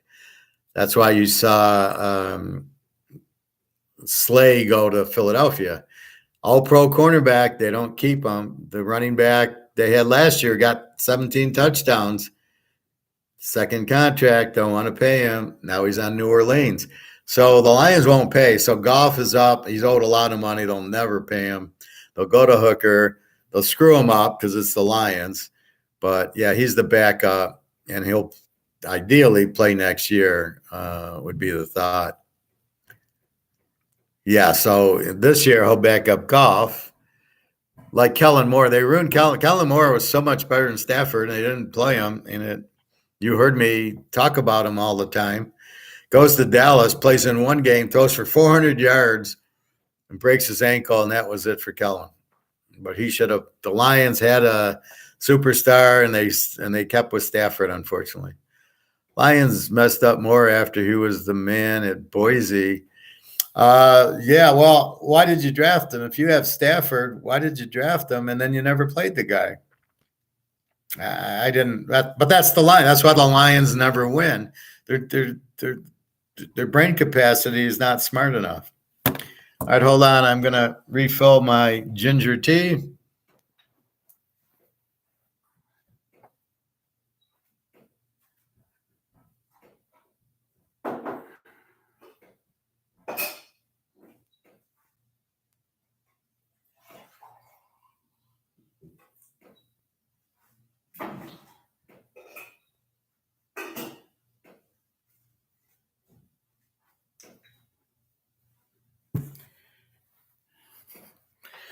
Okay, doc. So what I do is I keep it in like a pan. I would, I don't know, make popcorn in or something pan like that, or a glass pan, and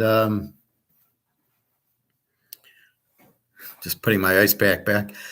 And so and I keep it on the burner that I use to make the tea, so it stays pretty warm. And now all of this has kind of seeped into the tea. Like you need to let it sit for like 15 minutes. And now it's like hot, and it's just ginger. I could have put cinnamon in, but I'll do that later. So I think that's pretty much sports. So we covered football, we've covered baseball. Again, the lock is Minnesota, and then the next strong play is Arizona, but not a lock. So bet the lock a little bit more if you're interested.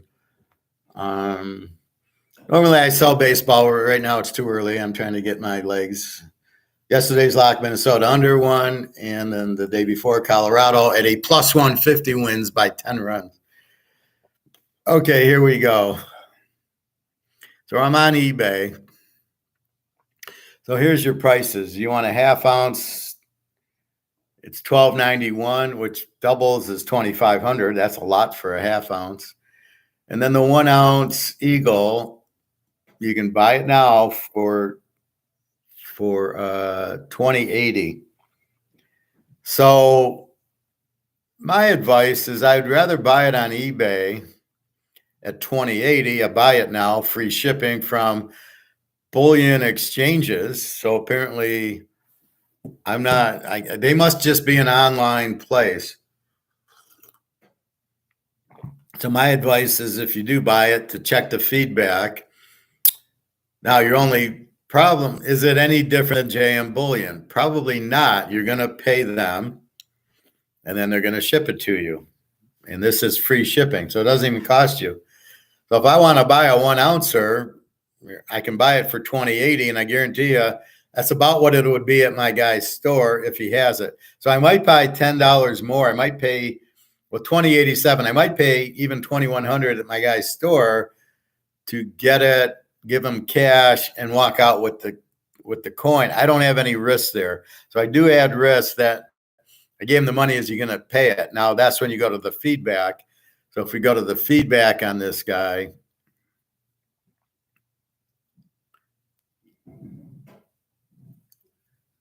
so apparently you can buy, I want to buy 2 or 3. So I could buy 3 at this price.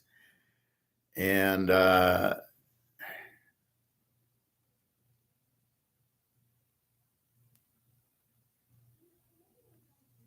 where's this guy's feedback?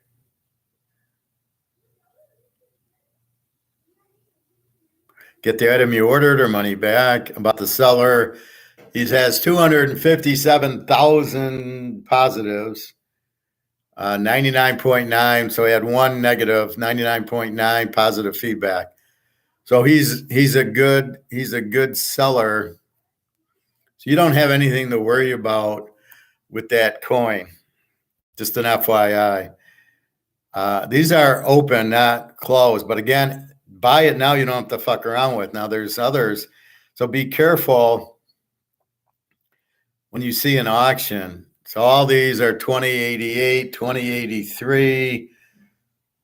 So that's the price now. Now we know it's going to be 10 times that. Now we see this one and we see it's 2000. And our first thought is, what's wrong? Why are these, 20, why is this 2090 and this 2000? And then if we look closer, he's running an auction.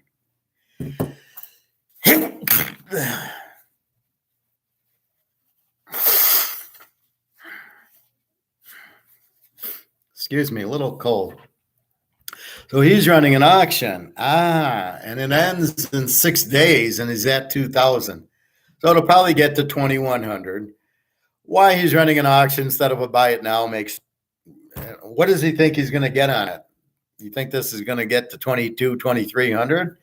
No, because I can do the buy it now for 2090. So I would never pay more than 2090 for his shiny little, for this. So it's a mistake, I think, that he's wasting 6 days and 9 hours for something he can never get more than 2090 unless he thinks the gold price is going to go up in the next week, therefore lifting it. Gold goes up $100 tomorrow. Now he's going to get a higher price. Gold goes down, he's not. Well, just on COMEX, of course. But the most he can get as of now is this 2090. Because why would I bid in an auction when I can just go buy it now for 2090? I know I can get it for 2090. So let's see. It was such a shame when they lost to Nevada with Colin Kaepernick, thanks to that one kicker who missed. Yeah, I know. I watched that game. I had Boise even in that game too. Econ time. Let's talk these metals. Yep. So this is again understanding. If I was selling my gold and I said, you know what, I'm going to get a better price on eBay, I'm doing a buy it now. I'm not even doing a buy it now. I'm going to do this other thing, which is, most of these are buy it nows. There's a cool one for you, Bobby. I saw it's a Trident. Anyway, so now this guy wants to go over market and sell it for 2103. Well, why should I pay 2103 when I can buy it for 2090? See, these guys don't make any sense. If you understand the market is 2090. I can buy it. Why would you sell it for 2103? So you're selling it. You're selling it for $13 more. And they're both direct from AmpMex, which I don't know. Is that from Mexico or what? I don't know. So be careful of the buyer. Now, here's one that I really don't get. This guy wants 2256. Now, maybe it's a 2019. Maybe that's worth more. I don't give a fuck. I'm buying gold. I'm not buying it as a collectible. I'm buying it as gold. So I want to buy the gold for 2090 before I pay any more. I don't care if it's graded or not. Like here's an MS70. So this is a PSA 10, right? 22. The guy wants 2273. I don't want the MS70 because I'm not buying it for the condition. It's fucking gold. You can't ruin it. You can't burn it. You can't do anything to it. Fire won't hurt it. So I don't need it graded because nobody cares. You just want, me and you want an ounce of gold. We don't care at this point. Yes, sir. Then I'm sorry. Then that's eBay. Yeah. So right now I plugged into 1 ounce. So here's the buffalo. I don't know. I just assume by the eagle. I like eagles better than buffaloes, I guess. So there's a Great Britain for 2056. Again, it's an ounce of gold. Again, these are buy it nows. Maple Leaf 2070. They're all right around this. So this is why I don't understand the coin shop sells them cheaper. I'm like, fine, because on eBay, they're all the same. 2070. Here's 21. Okay, fine. That's in the ballpark. And then it depends on the seller. So you're going to want to buy more on the seller. Here's a Maple Leaf 2072.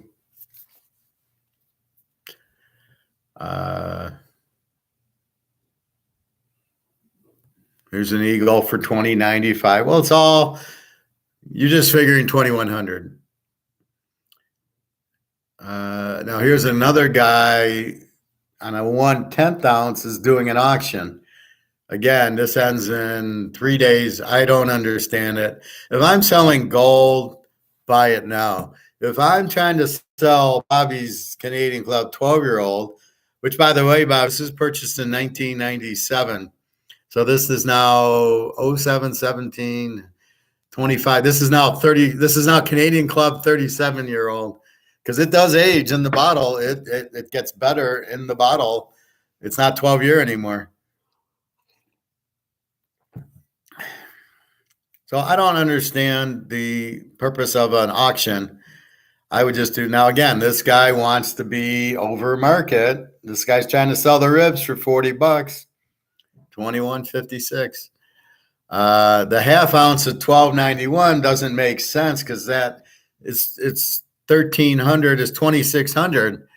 But wait a minute, I can get if I can get the ounce. Well, here they're going for 21.50, but if I can get the ounce for 2,100, why would I get the half ounce for $12.92? That doesn't make a whole lot of, because then if I get two of them, it's 2,500 for 1 ounce. I might as well buy the ounce for 2,100. So that's why it's better to buy the ounce.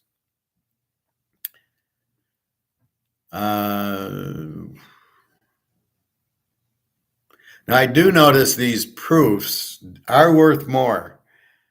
Again, it's a condition thing. We don't want to buy the proofs because we're not buying this for an investment. That's why we're not calling this an investment.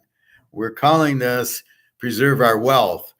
We want the ounce of gold. Do I really want a proof? Not really. I just assume get it as cheap as I can. That 2080 or 2090, that's what I want because that's the point. Now, if you see in that one auction, he had 10 available. So online on eBay, they have 10, but not at the store. One thing Alistair was saying yesterday, he did a show we'll talk about in a little bit. He says there's a lot of monkey business going on with gold because they really don't know how many ounces are out there. Like they don't know I got 50, so what happens is they do a count and they believe that there's a lot of monkey business going around where there's like the U.S. has leased out their gold so they can make money on the gold, but they don't have it. So indirectly, there's two owners of it. So they both say, I got 8,000, which makes the total amount of gold be 8,000 more than reality because the real amount is 8,000. You can't, like if I were to lend this out, well, it's a kind of a bad example. So Bobby claims it and I claim it. Well, there's only one bottle. There's not two bottles. But what they're doing in gold is they're leasing it out. And I think what they do is I guess it's like selling it. He said all the Indian women have their gold on their ears now as opposed to in the vault. So I think it's whatever, but it's being double counted. He thinks there's less gold than there really is. So Bobby, we're going to make so much money because supply down, right? So demand's through the roof. Supply we think's here, which is still going to make price go up. But if supply's really here, the price is way up there. So my 50,000 is going to be, it's not even going to be close. I mean, it could be 150,000 an ounce because if there's less quantity and it's priced in dollars and they're printing 10, 12 trillion dollars and they got to bail out the banks. So that's more money being printed all over the world. And you're pricing gold in dollars and you've got less gold and you've got more dollars. It's really going to be worth a lot. So, when these guys say 5,000, 6,000, it's not even, that's physical. That's not physical. That's paper. Anyway, so I'd rather buy the one for 20. Now I don't care that it's 2023. I'm not collecting them. So I just assume get this 2009 for 20. Well, I don't want to pay 21.50. I'm going to buy the ones for 2080 and 90 because I want the gold. And the best way to buy it is physical.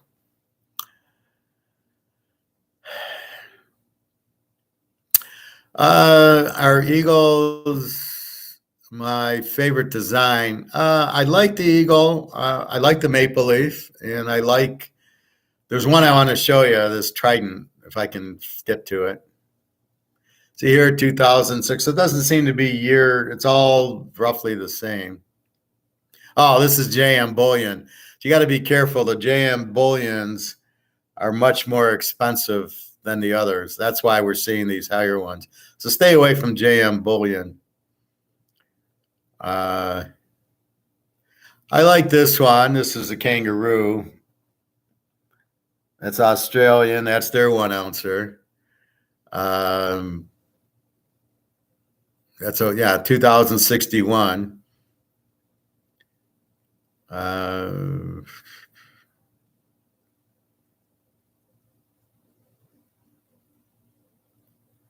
let's see.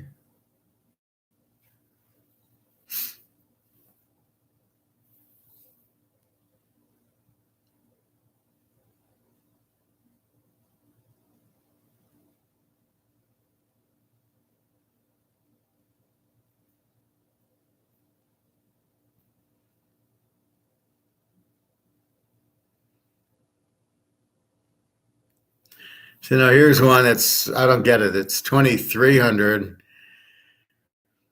Why so much? From App Max. I don't know. It's a type 2. I don't know what type 2 means. I don't care. I don't want that. I just want the regular ounce of gold. But you can see here, 21.50. So if you want to sell it, you can see I can get 21.55 for it.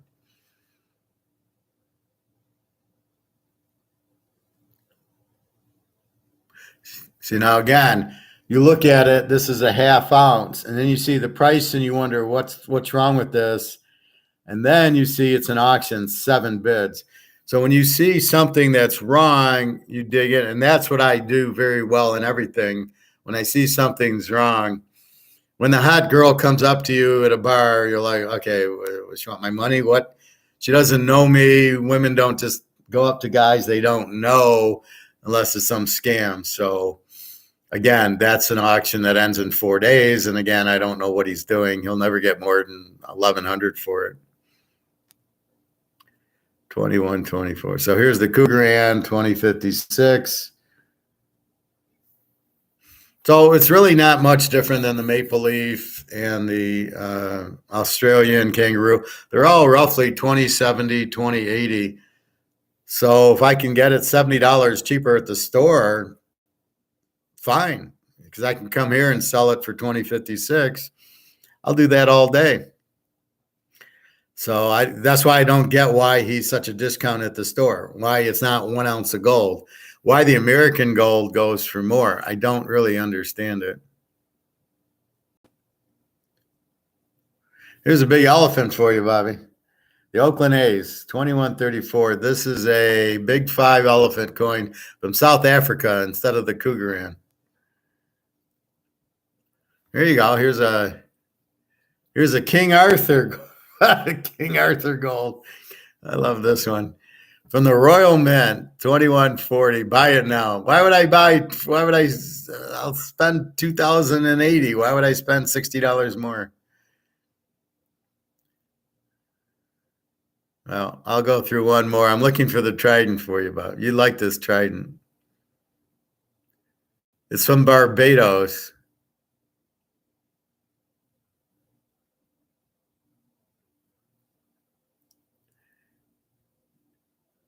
See, now these are more expensive, which I don't understand. 2256 Gold American Eagle BU. 1991, maybe it's the date, 2023. I don't need a 2023. Why is the guy selling it for $23.99? See, that's a collectible we don't want. We got our Mantle cards and our Brady card. We don't want gold for collectible. I don't want to pay $23.99. I want to pay $20.80, $2,100 at most, because I want the ounce of gold. I'm not going to recover $2.99. That's bullshit. So don't buy it. Here's a Philharmonic, which I'd be happy to purchase at $20.59. Again, do people think, see, the U.S. ones are bullshit, but here, the Cougaran's above it at $20.75, the Philharmonic $20.59. They're both ounces of gold. I really don't understand why the difference in price. Normally, they're pretty consistent here.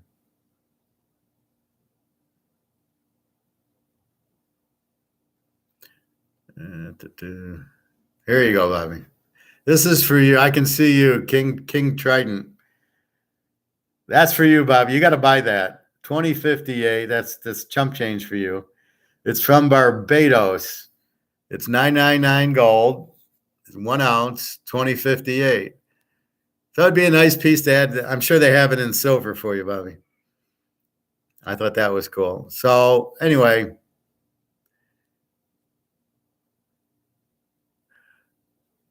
this is different. 1 ounce, $100 American Liberty High Relief Proof Gold. 1 ounce. This is weird. I've never seen this before. So this is a Liberty. It's a 1 ounce. It's 2,700. Oh, it's proof. So you're paying because it's a proof. You're paying condition. We don't give a shit. We want to own the ounce of gold. We don't want to own a proof. We're not looking as an investment, as a collector. We don't care about it because gold's gold. We're not looking for the nickel dime. I want to spend 2,000 on it, let it go up to 50. What is this going to go up to? 52? Do I care? No, I don't. Because if I spend 2,700 because it's proof, because it'll be worth more, takes $700, $600 away from me that I could buy the second ounce.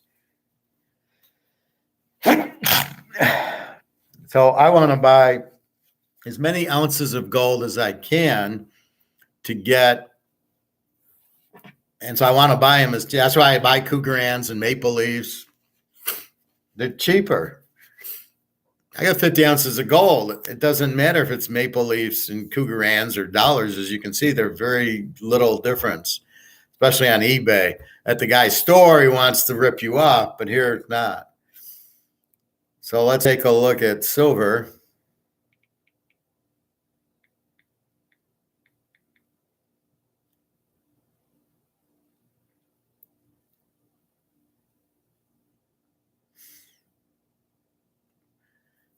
So we're going to look at open, not sold, right? So sometimes I go to sold, we get the market on them, but let's look at what they are open.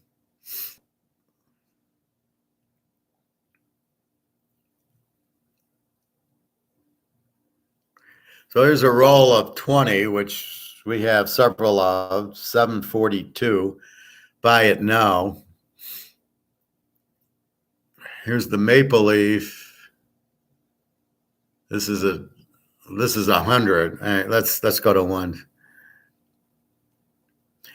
So this guy is wasting his time with the fucking auction, 99 cents, 4 days. So he's going to sit there for 4 days and watch. Here's the buy it now. This is the dollar with the date. It says $1. This is the actual money, 42.76. That gives us a idea. Then we got 41.44, 41.61. So this is not the real. This is the real COMEX prices over. This is not what we want, even though it's down to 23.98. They're still selling for 41. At my guy's store, he raised it to 38. Here's a Scottish one for you, Bobby. It's a unicorn. You can get that for $41.95. I know you're into all the creative ones. There's a lot of 5 for $196. Holy shit! Here's a roulette one. I don't get this. $139 for a roulette wheel. That's made out of silver. Okay.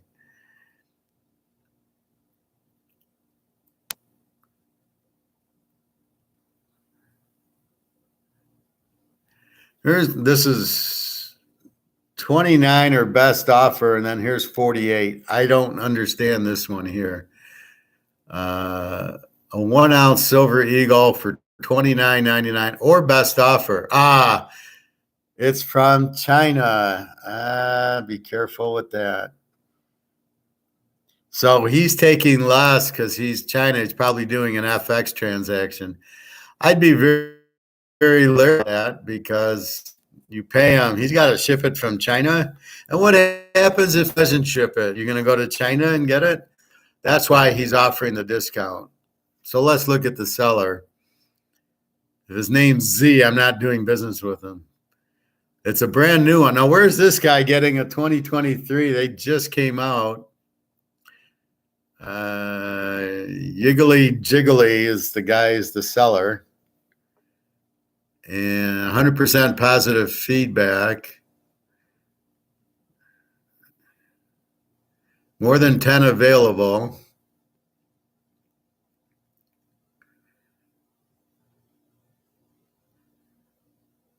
But he's only got one sold. So he's got 100%, but one. The other guy had like 200,000 transactions. This guy's got one. So be very leery of the Chinese guy.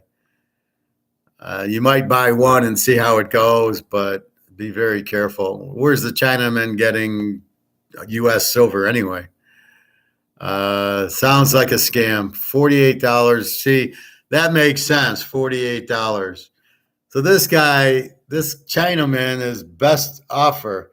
So we could offer him $23. We could offer him spot, and he'd probably take it because it's probably not real or it's probably stolen.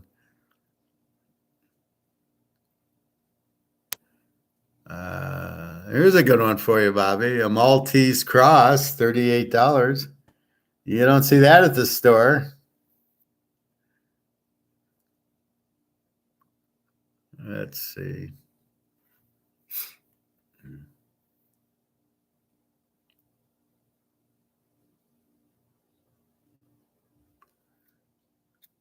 See, so here's a buy it now for $35.99 for the dollar actual money, and here it's 18. You go, what's it's an auction and bids. So keep understanding when you see it for 18.50, you're like, oh, it's an auction.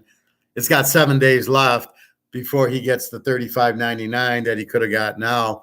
I assume he's doing a 7-day auction because he thinks the price will go up, and if the price goes up, then he doesn't get the $35.99 that the guy who's doing the buy it now gets. He's going to get $40 or $45 if the spot moves up.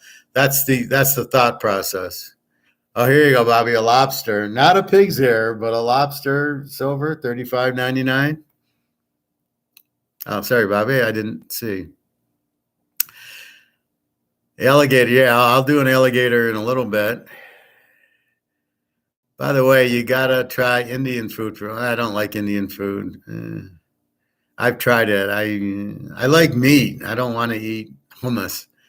What happens if we sell our coins to the coin guy? Will he have the money to pay us all that? Well, I've talked to him about that. So my ounce of gold's worth $50,000 now. The gold's gone up to 50, and not in 10 years. He's going to write me a check. So he's going to give me a check for $50,000, which I'm going to run to the bank and put in the account. So I'm only going to do that on a need basis. So if I really need money, but probably I'm going to sell them a quarter ounce and get $12.5 for it. I don't want to get, and the biggest thing is, what's the currency at the time? If the currency is still the Titanic, I'm gonna, and I need money for something, right? Then I'll sell it. I can probably sell silver at, let's say, 1,000 an ounce. So he'll give me a couple grand, and then I use that to pay the bills. I want to bring him 10 ounces of silver for an ounce of gold once silver goes to 10-1. So again, we're reading signs. It's like Teddy KGB. It's like the baseball. We're reading the pitchers. When we read, what I do so well is read the economy, which sometimes goes over everybody's head. When I listen to Alligator, sometimes that goes over my head. But when you listen to it, you're looking, X and Y get you to Z. But you got to know what X and Y are. I know what X and Y are. That's what I teach you. And that's why this is like that, because they printed too much. If you print, you lose value. It's very simple. I've read it to you out of my notes. Money's only good if it's limited. The more you print, the less the value. You don't want the value to go down. You must keep it low so the money has value. So by reading that, AKA the pitcher, So I see Nolan Ryan, and there's all of a sudden he's got a 2.0. I'm not going to bet against him. I'm going to bet the under in the Nolan Ryan games. That's when you print. It's the Nolan Ryan, right? You're printing. Nolan Ryan's gonna. You're not going to get more than 1 or 2 runs off the guy, and you know that this is going to lose its value because of the printing. And there's really no way to make it go up, even though they want it to. As Alistair said, is rubbish that they think there's deflation and that prices go down, the value of the dollar goes up. And he said, and I said, that's exactly what I said. I didn't call it rubbish. I call it bullshit, but same thing. So that's what you're really looking for. Well, if he doesn't have the money, Bobby, he'll certainly have a check. He certainly wants it because think about it. He wants it because he wants to sell it. If the demand's pushing your gold up to 50,000, believe me, there's people wanting to buy it. Look at now. I'm sure 10 years ago, you'd have said, well, if it hits 2,000 an ounce, is he going to be able to pay for it? Look what he does. He can't wait to get it in because he sells it to him at spot, which is 1960, and he sells it at 100 over spot. So he makes $200 every time somebody brings in a gold coin if you don't sell it on eBay. And that's the whole problem. So that's what you're looking at is there will definitely be demand at 50,000. I don't understand why people don't think you'll be able to sell the gold at 50,000. Do you think you can sell a roll? Let's take a look at this. All right. So here's a little project for you guys.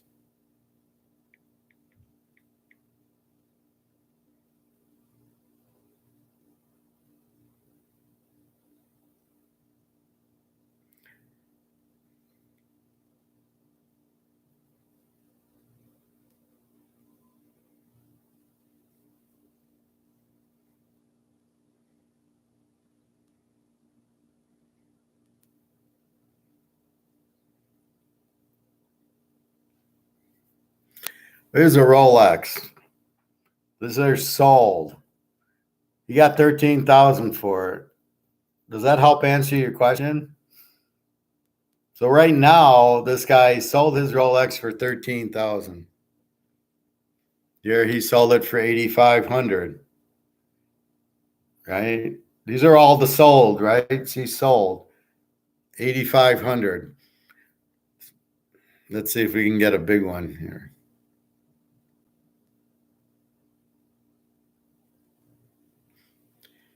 Here's a 23,000 one. Here's a 7,000. So to answer your question, I got a Rolex. Can I get 23,000 for it? That's for a fucking watch, not gold, right? Yes. 23,000 for a mint 2022 Rolex Yachtmaster 2 steel Everose gold Mercedes hand watch. So there's gold in this. 23,000 is what he got for it. Sold it June 4th, which I think's today. Yeah. So he sold it today. Let's see if we can get a big one.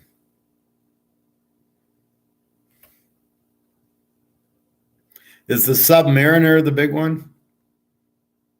Here's 21.5. These are all what? This is June 3rd, yesterday. So this is very recent.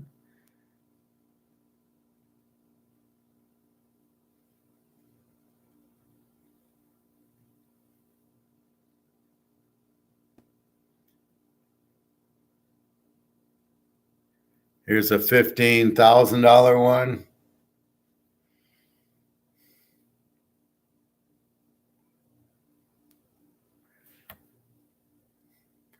Is the Submariner like the big one?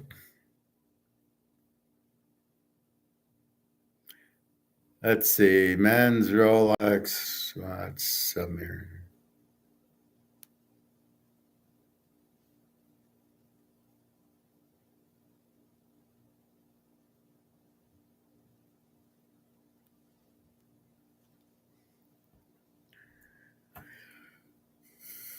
Yeah, the Submariners are about 10,000. 14, 15. They're all sold in the last few days. Let's go to men's Rolex watch. Submariner gold. Let's just go to men's watch gold. Let's see, we got a big one. So here's 13, here's 24,000.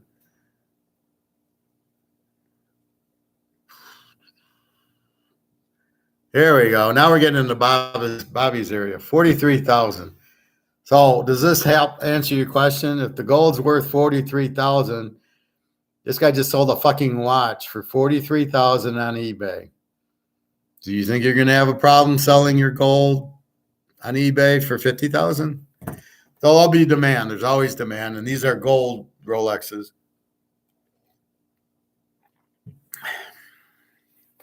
So that's why I say this is an asset that will only go up in value. It has to. So let's look at the sold silver.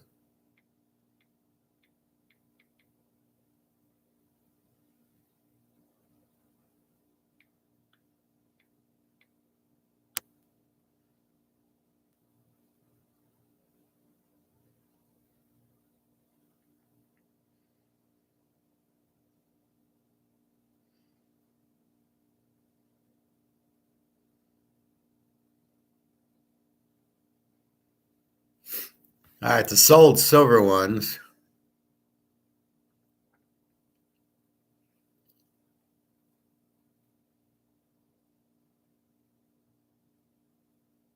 They got all these funny ones.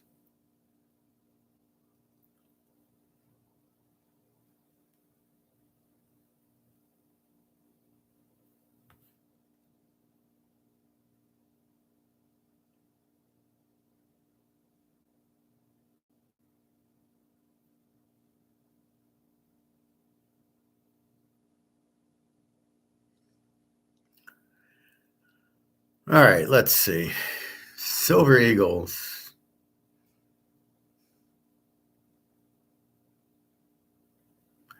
A lot of graded ones till we get down to the regular ones. Here you go. 3601 for a Silver Eagle.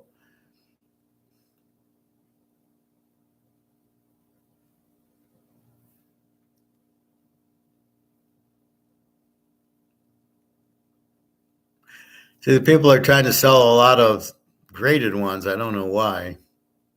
You don't need it graded. This guy's trying to get 50, but he accepted the best offer, which is probably 40. That's how I would sell it. So if I'm selling anything, I'm going to do best offer, not buy it now. So I'm going to put a higher price, say best offer accepted. You make me an offer, and off we go. Probably got 40.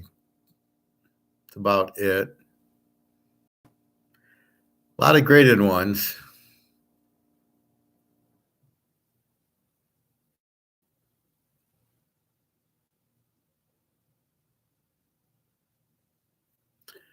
There you go, 3610. So anyway, here he offered 40, and he didn't get the 40, but best offer accepted.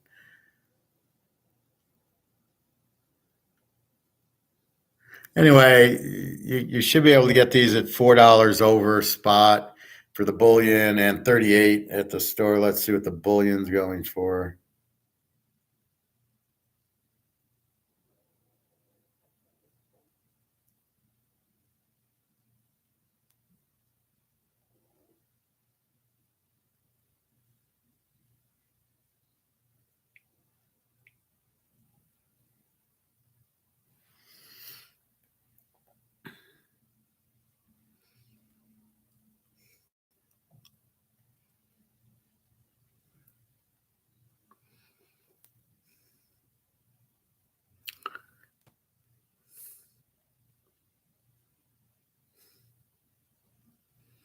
Well, it's hard to get just a regular. They're all 35, 40. But again, we're just waiting for the spot to go.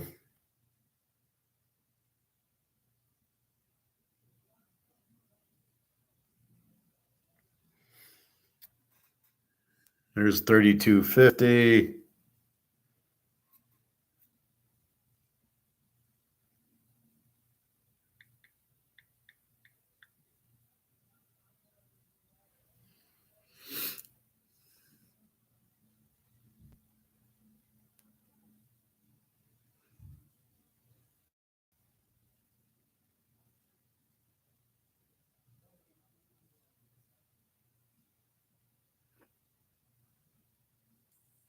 There's a lot of 10, 34 an ounce.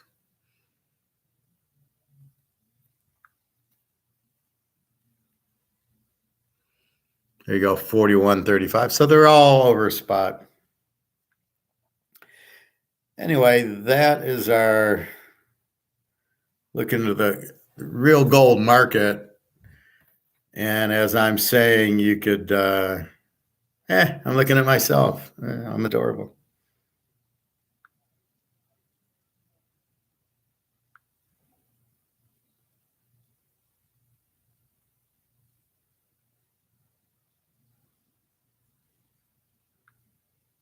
It's hard to believe Mint's new family plan is just $15 a month per person. So I've asked my wife. All right, so we'll look at a little of Alligator McCloud, as Bobby likes to call him. And you want to watch this one on octography, which is really our doctor straightening us out. And then I played Andrew McGuire's Friday one on, I think I played it Friday or Saturday. So let's look at Alistair.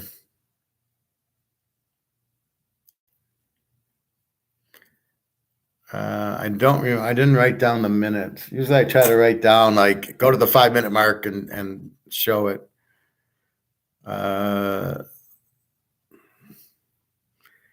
Anyway, so this is a good one to watch, but it's a lot of what he already says. The Russian guy, the BRICS, it's going to, gold's going to go so high, it's unbelievable. And a lot of the gold's been priced out and everything. So let's play a little of it. Let's go.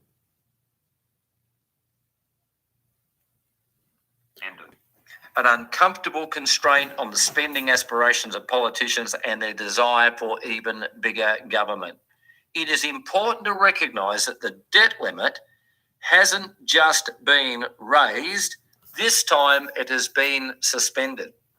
It reminds me of President Nixon's declaration on August 1571 to suspend temporarily the dollars linked to gold. Could we be looking, Alistair, at a repeat of 1971 through to 1980? Your thoughts? Yeah, it's a good There's question. Alligator. I'm not quite sure that that's what James was referring to. I think what he was saying is that this is an important event. I don't think, if you like, on the scale of the 1971 suspension of the Bretton Woods Agreement. That looks like an alligator. This is, it's serious. We could take the view that this is the 79th or 90th time that the debt limit has been raised since a debt limit was put in place, and therefore, so what? But as Ray Dalio was saying in the quote that you repeated, this can't go on forever, and we're now in a situation where, yet again, this debt limit is just a complete joke. That's the only way to describe it. And my understanding is that so far, the reason why this appears to be going through, and it hasn't quite gone through yet, is that the spending is, sort of angled, if you like, in a sense that senators and congressmen in their patches, so that they're going to support it, and in other words, they're being bought off by the inflation of the currency at the central bank level, I think in the past when America's military might and her skill at deploying the dollar financially around the world basically kept everybody in line. The foreigners basically accepted these increases in the debt limit without too much concern, without too much objection, if you like. But the situation now is actually very, very different. And America's power around the world financially has become considerably limited. And militarily, it is also threatened because you've got a wholesale revolt amongst countries who are no longer prepared to toe the line and accept only dollars in payment for commodities, in payment for exports and all the rest of it. So this is now, I think, a very fragile situation. And it takes me back to this time last year when we had the St. Petersburg Financial Forum. That was June last year. And, Putin stood up at that forum and said, why hold these, these currencies, our enemies' currencies, because they will just cut you off at the knees. And this was a very widely attended conference. So I think this is the difference that I would draw between previous debt limit charades, it's the only word for it, and the current one. And that is, I don't think this is going to be swallowed quite so readily by foreign holders of dollar deposits and also dollar financial assets. So I'm with Ray Dalio, and I'm with James Turk in the sense that this is, I think, potentially as serious as Nixon's suspension of the Bretton Woods Agreement. Luis was about to send a gift to his mom when it occurred to him he could. As Nixon's suspension of the Bretton Woods Agreement. Well, I just see the pressure mounting. Clearly, you've got BRICS, of course, and we know, their attitude towards the US dollar. And you've got Saudi Arabia now, who will be the next member of BRICS. And you've got another 33 countries that are keen to enter BRICS, become a member. And now you've got this suspension. There's a lot of pressure mounting on the US, isn't there? How long can they continue to function effectively in that manner? They're losing the US dollar is losing its dominance. No question at all about it. This is just going to add to it, isn't it? Yeah, that's absolutely right. The situation is made more complex for us because there is so much disinformation going on out there. The basic draw, if you like, away from the dollar is that China and Russia are planning a long-term industrial revolution throughout Asia. And this is going to require substantial commodity inputs from around the world, as well as from Russia itself. Saudi Arabia recognizes this, and this is why Mohammed bin Salman, who is, if you like, a very independent type. As a member of the Saudi royal establishment, he was always sort of slightly on one side.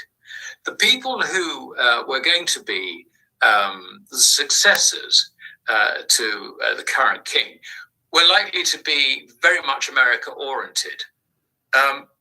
But you may remember, I think it's 2 or 3 years ago, Mohammed bin Salman effectively engineered a coup d'etat. And, he locked up his cousins and basically shook their pockets out until they coughed up, lots of money.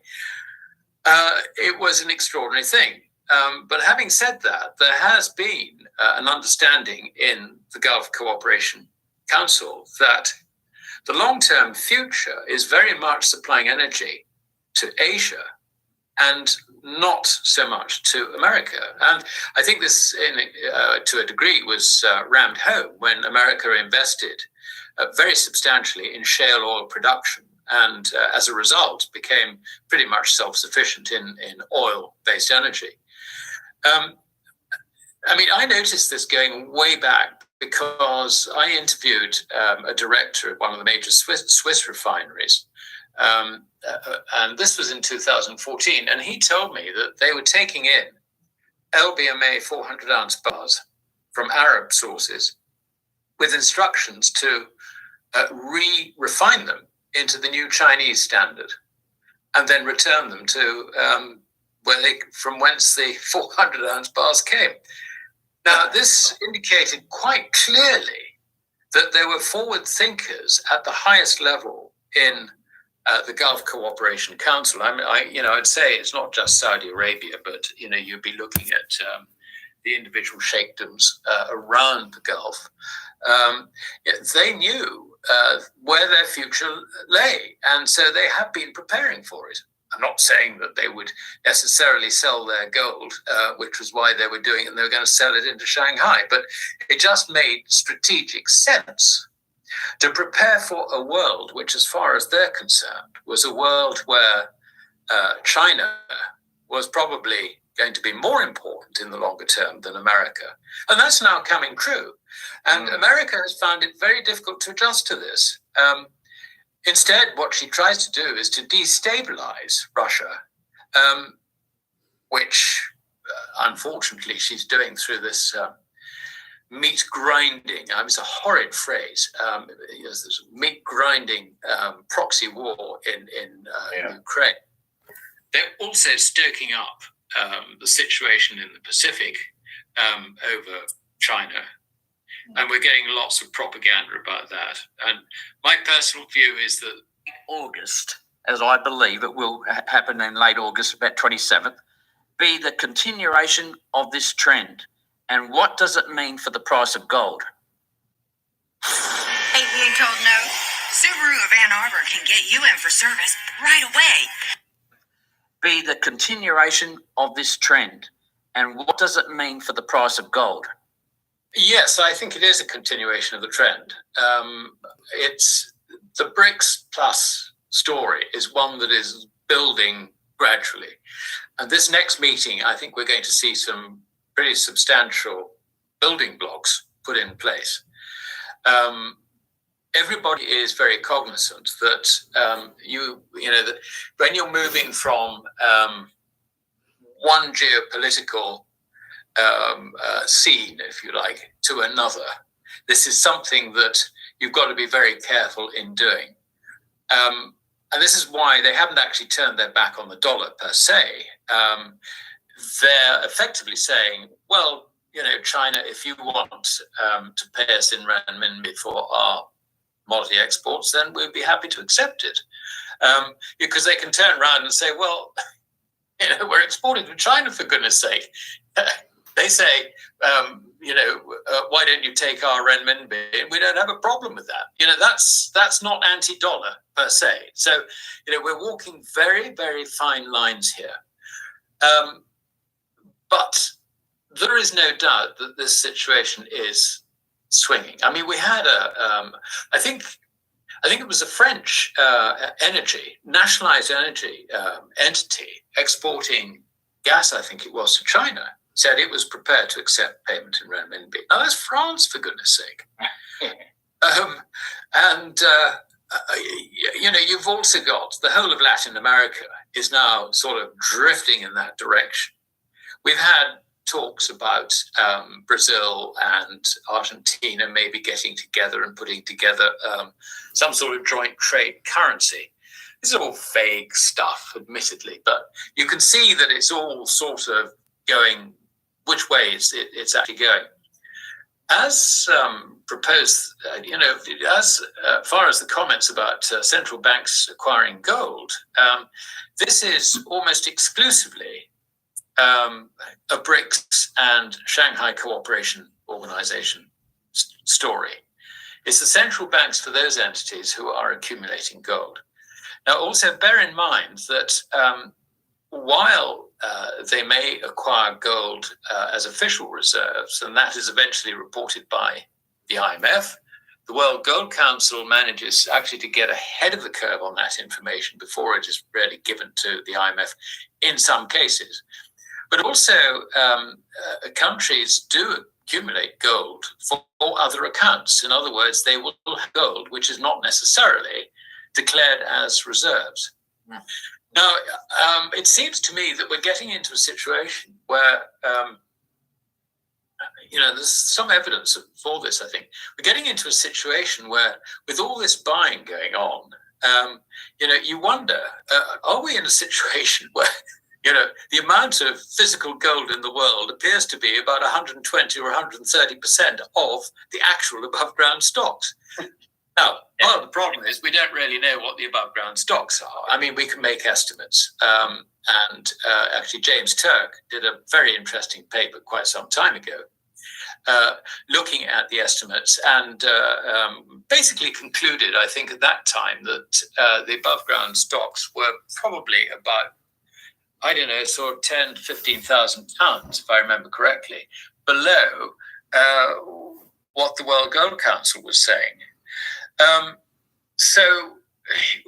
Why is this important? Well, I think the answer to this riddle is that quite a lot of gold is out on lease or swapped or whatever. Now, when you do a lease or a swap, you end up recording under IMF recording rules, you end up with two owners. And maybe even more. What was interesting, and I always refer back to this, and because we forget these things, it's just worth remembering that there was a very, very astute analyst called Veneroso who looked at this question and spoke to people in the Bank of England on foreign exchange side, which includes the management of gold reserves and so on and so forth, about this whole gold leasing story. And in 2002, Frank Veneroso stood up at a conference in Lima in Peru and said that his researches indicated that there was possibly up to 10, maybe 14,000 tons of central bank gold reserves out on lease. And a lot of that was probably hanging around the necks of Asian women. So now, the point is that 14,000 tons at the time was half the total world gold currency reserves or monetary reserves. Up to half. So he was saying that, up to half could be in that situation. Now, has this changed? No, it hasn't. The leasing has continued. Now, one thing I would say is that a lot of the leased gold hasn't left, for example, the vaults of the Bank of England. So it's sitting in the Bank of England, effectively, with ledger entries showing the two owners for it, or two claimants for it. Now, basically, to just clarify this a little bit for listeners, when you lease something, you retain ownership of that property. It is to be returned to you after the lessee has finished using it. So, but under IMF accounting rules, a lessee can show this in his reserves. Now, you might think this is all a bit fanciful, but just sort of remember that that Germany had enormous difficulty getting back a small part of the reserves which it had in the New York Fed. So, the New York Fed was saying, it's going to take us 7 years to get it back. I mean, what a load of nonsense, complete nonsense. And also there's been anecdotal evidence that every time there's been some sort of problem in the world, like Libya, first thing that happens, or one of the first things that happens, is the helicopters arrive and take out the gold. There are sort of credible intelligence reports that this has happened in Libya, and it also happened in Ukraine. So, what the hell's going on? I mean, I just think that there is a huge, huge shortage of actual gold over what is meant to be earmarked for various nations, held in particularly the New York Fed, which is responsible for storing gold on behalf of foreign countries and their central banks and their treasuries. So, you know, as the dollar blows up, I mean, we could find ourselves in this very interesting situation that, sorry, we got no gold. Yeah. Right. Or, you know, I mean, certainly the Netherlands worked very hard, and after the debacle on the German gold, they managed to get everything that they had stored in the New York Fed. They managed to get that back. But, you know, you just wonder, when you get a real financial and a fiat currency crisis, how these ships are going to fall. And if there really is this sort of problem, then just imagine the panic that's likely to occur as people rush to get gold at almost any price. And this, I think, is, I mean, I'm not forecasting this, but I would say that this is a distinct possibility which nobody is talking about. Nobody wants. No one wants to talk about it. Correct. So this is, I mean, so going back to the point you were making, Brian, this is really a situation where, you know, the sort of the members of BRICS and the Shanghai Cooperation Organization, their central banks, their treasuries, accumulating all this gold, is, I think, potentially quite a serious situation, because it could well expose the lack of actual gold as declared in the Western Alliance. Yeah. I mean, I came across this is interesting, and I think it's slightly to the point. Some time ago, a Finnish friend of mine tipped me off that a lady at the central bank who is responsible for foreign exchange and gold reserves and all the rest of it, on her blog in Finnish, and he translated it for me, said that they had 62 tons of gold stored at the Bank of England, and they were earning good money on it by leasing it out.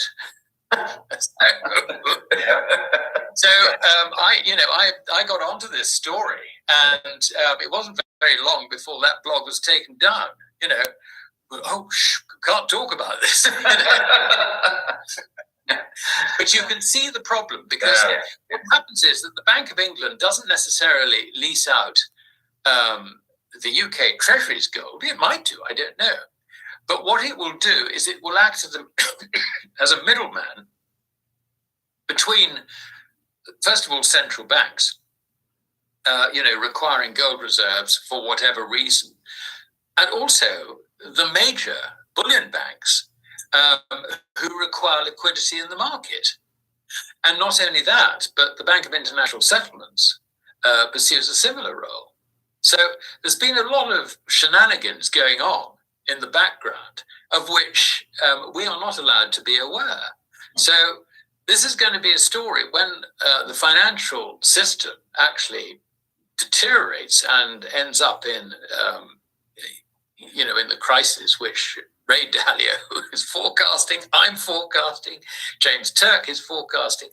The consequences for the gold price are likely to be absolutely massive. And, that is apart from the collapsing value of fiat currencies driving up the price of gold. This is an additional factor, which do not be surprised if it happens. Very, very interesting. So that's what I've been saying is you've got the money, you've got the dollar going away, so you're holding gold for that. But I keep talking about the double hit, that and the demand for gold will make it through. That's where I come up with 50,000, because it's not only the inflation but also the demand and the market saying, no, I want more gold. So demand pushes the price up. So there was the alligator giving his 2 cents. And it just, BRICS is buying all the gold. We don't have any. We're leasing it out or whatever. There's their 8,000 tons. That's why you don't have it. They've leased it out and given it away. Yeah, it's basically sold it, I guess. If it's made into earrings and jewelry, they're not getting it back. So the West is fucked, as we know. That's why we're buying gold and silver. But the price, as he just said, is going to be a lot more than it'll be close to mine, 50, maybe a little 75 as it gets going, because there's not that. So we go into supply and demand. The demand's at the roof, but the supply, which we thought was here, going to jack the price up, is actually supply here, which makes the price really go up.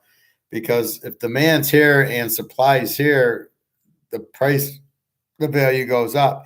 That's why I showed you the Rolex watches at 14,000. Why 14? Because there's probably not too many of them. And that's a safe haven. So if you don't want to buy gold and silver, and you don't want to buy the Mantle card or the Joe Burrow card or the Brady card, you go buy Rolex. That's why I'm telling you, it's an asset. It's gold. So you're buying a different form of gold in the fact of a Rolex. So the point is, this is going away. Therefore, you buy real assets. Now, what was I? I was at the Chinese? Oh, I was at the Chinese restaurant yesterday, telling them about you're lucky you're Chinese because you're about to be rich. And he says, well, I don't own, he says, we're not rich, which I was a little surprised. As busy as this restaurant is, they're not making money. So I was telling him about gold and silver. I says, well, China has 60,000 tons of gold, because that's what Alligator just said, or Andrew, one of them, just yesterday or the day before, is saying there's, I think Andrew, he says there's 60,000 tons of gold in China now. So they've got all the gold. So I says, well, you guys are lucky. And he's saying, well, everybody's poor there. And I said, well, it's not for the government, but it was all back to that Evergrande real estate where the housing market crushed, because they didn't build the house. I said, how do you guys buy a house and not, why would you pay up front? Buy the house after you're in it. That's what we do here. We make down payments, but then when the house is done and we're satisfied, then we give them the check. And until then, we don't. But that's what the difference between laws and China, which is communist with no laws, and a dictator communist country. That's the problem with it.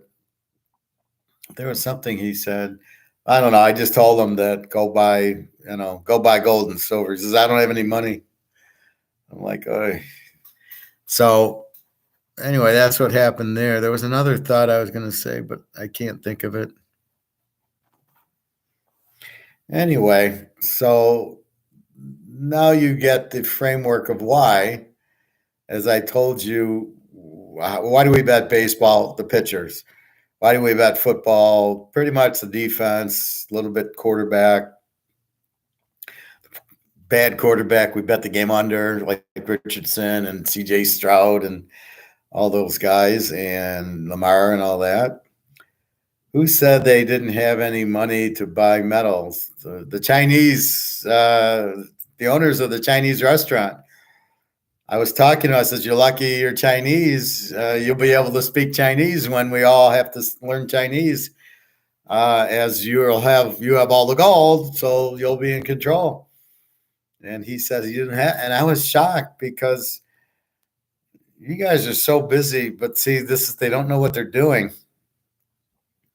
They should have a second restaurant, and they should be making 20%. So my General Chow cost me $13.99. I get one egg roll at $1.95. So that's 14 and 2 is 16 with tax. I pay $17. The General Chow should be a minimum of, I would think, $17, and the egg roll probably maybe $3 is about right. They don't understand. So they think, oh, I can't raise prices. Nobody will buy it. They don't understand the market. They don't understand the inflation. Mostly they don't understand their market. I would easily $13.99 for the General Chow, and they fill the whole fucking container. This is full of chicken and a little bit of broccoli. I mean, that's a ton of chicken. I would easily pay $15.99 for it. So they're not pricing it properly. They don't know their market. They don't know the price for the market. They're scared. Oh my God, if I charge more, I won't get any business. And that's the problem. So I try to do my professor thing for them, but they don't get it. And for them to not be making money, I'm just shaking my head. You're so busy. Demand at the Chinese restaurants up here, and the price needs to be much higher.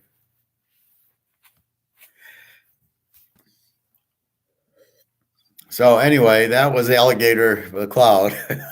Alligator McCloud. He so he had a thing on yesterday, so I watched it.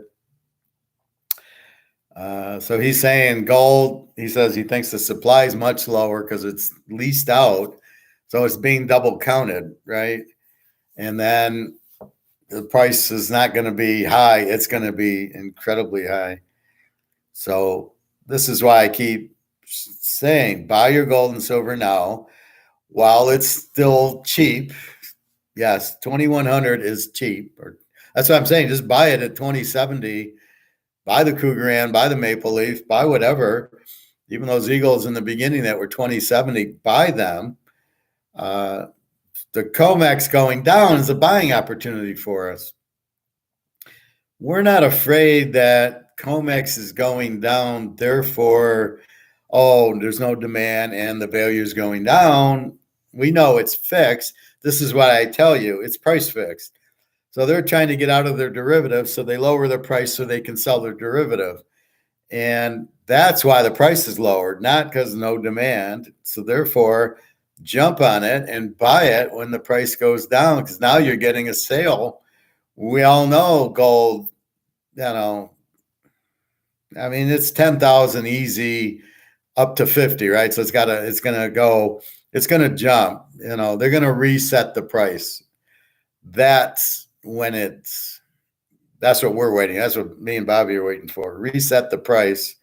When it resets, you're going to see a zero at the end of the silver. So 23 goes to 230, goes to 730, goes to 1,000 very quickly. That's why they say silver will jump more, because it's so undervalued. Obviously, it should be 10-1, and it's 85-1, right? You got 1950 and 23, right? Do the math, and it's not even close. What it should be at 10-1 is 200. How silver isn't going up is again, they're keeping the price down so they can buy more, and that's what it is. And so we're going to buy more. That's why I go to the gold store every other week. I get paid. There's another 10, 20 ounces of silver. I prefer the gold, but he doesn't even have it anymore. So that's the one thing, is he doesn't even have it. It's out, right? It is out. It is gone. So that's the demand. You can't even get it. The only way I get it in my guy's store now is if somebody comes in and buys it and sells it to him, right? So he comes in with an eagle, he says, I need the money, he sells it to him. Then that's when the gold gets in. And these poor people that are selling it now, they're going to be in big trouble, because when they sell it now and it goes up to 10,000, I mean, they're going to be suicides. I mean, could you imagine? You have 5 ounces you bring in and you get 2,000 an ounce. Then it turns into 10,000 in a couple months. And you could have had 50,000 instead of 10 when you needed the money. Oh my God. There was a guy I was working with. I didn't trust him. I think it was a two-face.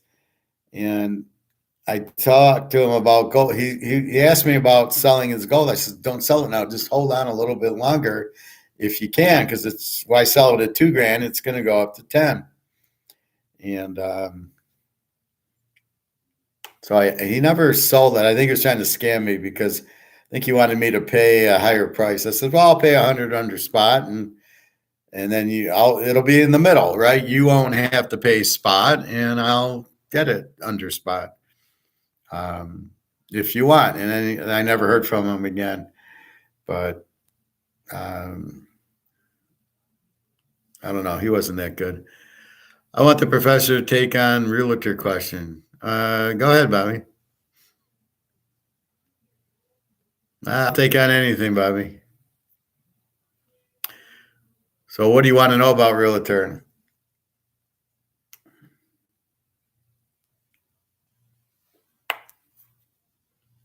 What do I think makes a good realtor?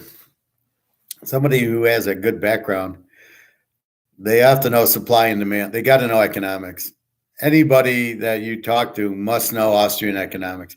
They must know Say's Law. They must know Adam Smith, because then you understand the market. And you got to understand the market, but the real way. Most realtors are salesmen. You want to buy a $500,000 house with a salesman who doesn't know what day it is or what, gold is or not. I would learn it all on my own. And then what are you trying to do? Buy something. It's location, it's demand, but you have to know the economy. It's all collapsing because as we print and as the Titanic goes down, the value of the house is in dollars. So as the dollar drops, the value of the house drops. Also, the Chinese and the Russians and most of the Europeans who own the houses don't want to be in US dollars are going to sell. They're going to get out of US dollars. So they're going to sell their houses and whatever they can get because they'll start panicking. Yeah, I know it's worth 500 and we can't get it and interest rates are high, so we'll take 400. And as they get out of the market, the US housing market, the Chinese, Japanese, Russians, Germans, the whole France, English, as they get out of our market, they're just going to dump their houses because they're going to realize the dollar's worthless. They're not stupid, and they probably can do better at home or whatever. They're just not stupid. So, for instance, this young guy I am currently working with seems to know some stuff, but he tends to take long to return calls, and we go a whole week without talking at times. I texted him yesterday to call me soon as he has a minute, not heard from him. So I would dump him just off of that. I would never talk to this guy again. The communication is the key. Anybody that texts me or emails me from here, like Nick, he gets an immediate response, right? And I don't get paid for that. I get paid during football season, if he says, well, I don't understand the team, because I abbreviate, and then I'll have to explain the team. I get right back to you. Very rarely will I take more than an hour to get back to you because I'm checking my email and obviously my texts. Hello, never gonna zip you up. Welcome to our class. Nice to have you. But Bobby, why? It's like a girlfriend, right? If you have a girl and you call her and she doesn't call you back, she doesn't respect you. She's not thinking of you. So, you don't want a serious relationship. BRICS. Yes, that's the BRICS we're talking about. And it's BRICS, and then Saudi Arabia joined, 19 other countries are joining, and they're having a summit in August, and that's when gold should start going. But Bobby, you want somebody that respects you. He doesn't respect you. There's no reason. It's like as soon as you ask a question, unless I'm in a diatribe, I read your question and answer it. You go on some of these shows where they do it live and they don't even answer the question. They don't even respect you with enough that they get a lot of questions. They don't even answer them. But if you're texting them, and obviously I can see that bothers you, as it would anybody, it's frustrating, especially for us INFJs, that if we ask a question, the guy who recruited me for Harley Davidson, I texted him Thursday, said, where's my paycheck? And then we discovered that because of the Memorial holiday, it was coming on Friday, and that was fine. So I should tell him I'm going another route and get another realtor. I like to jump on things when it comes to money. Absolutely, Bobby. Say, look, you don't respect me. You don't. I need somebody who gets back to me quicker. You take too long. Now I would line up somebody first, but I don't. This guy's the salesman. He doesn't understand, or does he respect me? Ooh, nice. What do you do at Hurley? I'm a senior financial analyst in the powertrain department, but I get to work remotely. They're in Wisconsin. I'm in Detroit. So I'm a finance guy, master's in finance and Austrian economics. So it really comes in handy. So I can do this and that and football. Once again, real quickly, my lock today is Minnesota in baseball, and I like Arizona. And those are the two keys. The lock yesterday, Minnesota under 7.5 was a winner. Oh, cool. I work as a quant. What's a quant? Quant. Don't understand. Is that an IT phrase? It's not a finance phrase.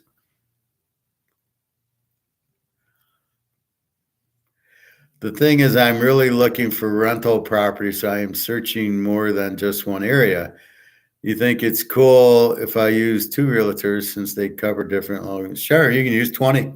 Same thing, Bobby. You can have 5 girlfriends at school.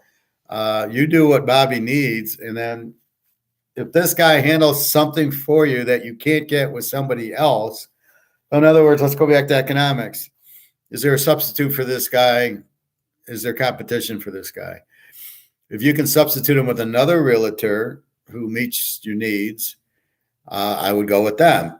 If there's not, then you got to be with this guy and then go with the other guy. So you want rental property, and you need a realtor to find you that. You can't find it on the internet or realtor.com or any of those. Do you do Airbnbs? Do you like rent out for Airbnbs, or do you just do people?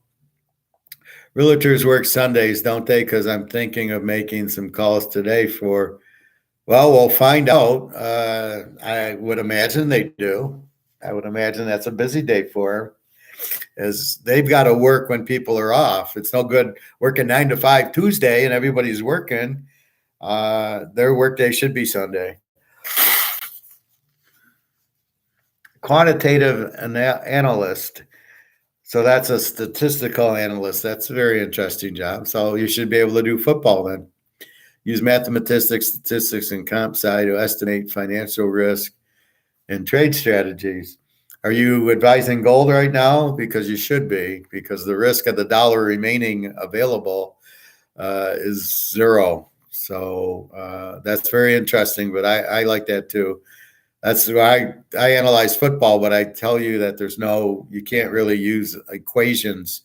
You could not do football because there's too many variables to do, but that's very interesting.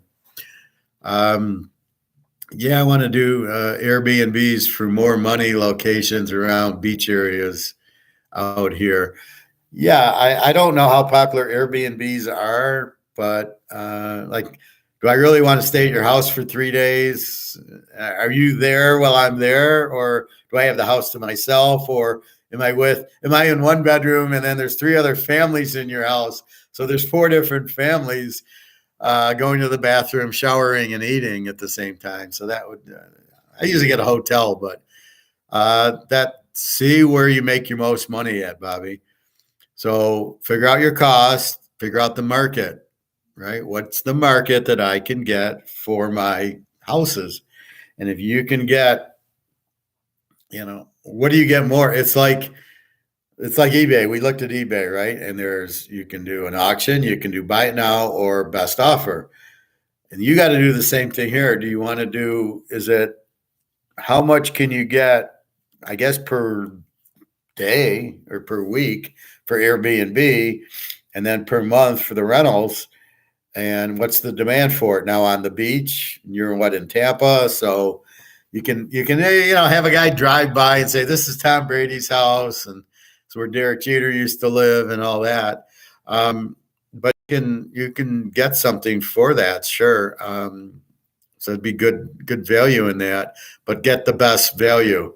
How much is Airbnb? What's the demand? It's probably just a summer thing. And then you want to rent it. You got to trust the renter. Where does he work at? If he works for the autos, don't rent to him because he won't be working for a while once the recession hits. I don't watch football. Well, that's okay. But I had 2 Airbnbs and it's way too inconsistent. While it can pay more, the benefits of a rental is that it's consistent and costs per client are much lower. There you go, Bobby. A little bit of help as we do in class here. Airbnbs,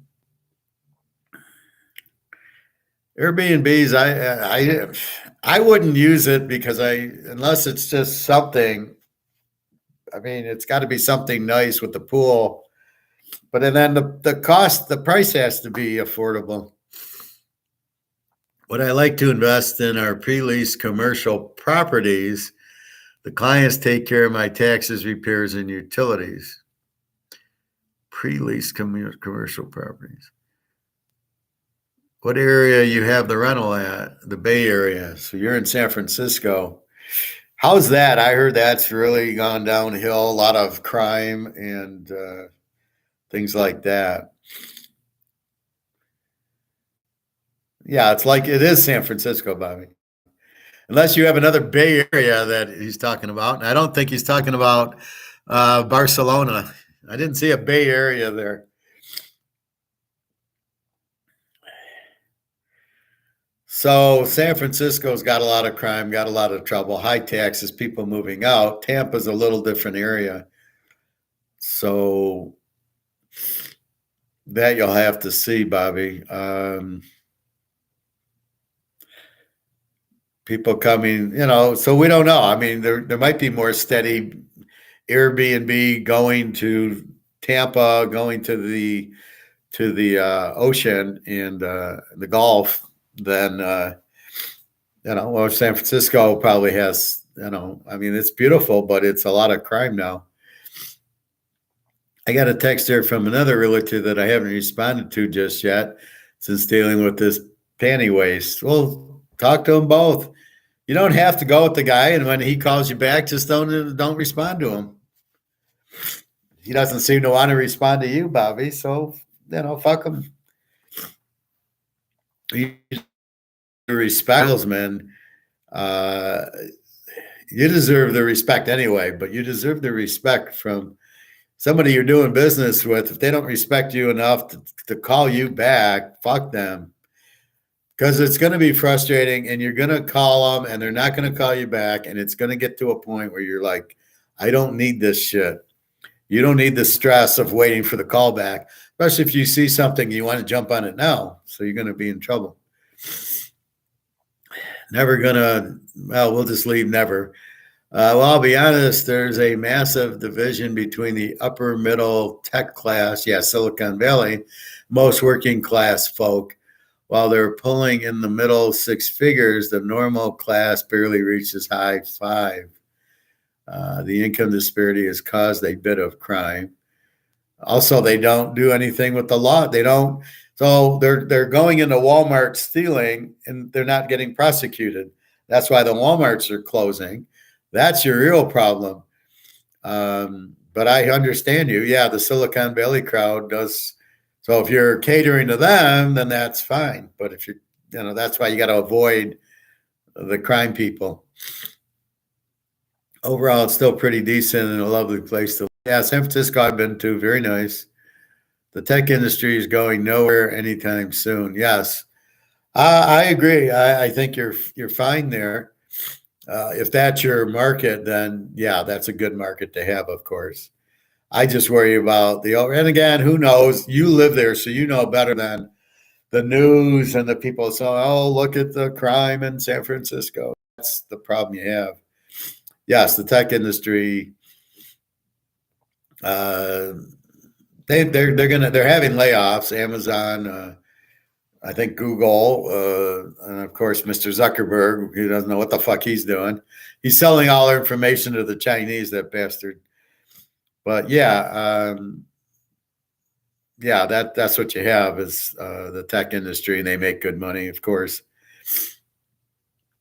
I'm not a citizen, so all my properties are cash down. So if I do foresee a downturn, it's pretty easy for me to offload. Well, you're going to see it real soon. You're going to have this really huge recession because, as I explained, I think before you got here, what's happening is because of the inflation and this dollar being worth about 10 cents, all the foreigners who own our property, the Germans, the Chinese, the Japanese, the Russians, the rest of the Brits, and the rest of the Euros, the Switzerlands, they all own U.S. properties because that was the best place to invest in. And they have money here. So as they realize that this is going to zero, then what happens is they get out of it, right? If you're in a bad stock, if you're in Amazon and now they're laying off people and they're not going to be as good, what do? You sell the stock. Well, that's what they're going to do. They realize the dollar's no good. They're going to get out of it. So they're going to sell the houses. They're going to sell that, which is leading to a domino effect of a lot of houses on the market that they can't sell. So the price of the houses go down. And the stock market, they're going to pull all their money out of the stock market and all out of the banks. So yeah, it's going to be, it's going to be lovely to buy a house in about 6 months to a year, which is what I'm telling Bobby to wait on. Just wait till they pull their money out, which Alligator told us, and then let it go down. Then you walk in, sort of like what we're doing and Warren Buffett's doing. I'm going to buy cheap is what he thinks. He doesn't realize he doesn't have any money to buy it with because all his money's in U.S. dollars. That's why you buy the gold and silver. Yeah, I feel like writing to his office. I can't think of it. Joe Pesci. But guys like that who are rude and disrespectful, you don't want to deal. You give them, that's what you do. You give them a chance. Same thing with women, right? You date a woman and then you call, she doesn't call you back. You go, fuck you. Yeah, that's why you have 3-4 girlfriends, Bobby. If one acts like that, you just go to the other one. And then when this other one finally comes around to you, then you can talk to her too and say, by the way, I don't like it when you don't. Like Jenna texts me every day. She's in the fucking war in the Ukraine. She has no problem texting me every day.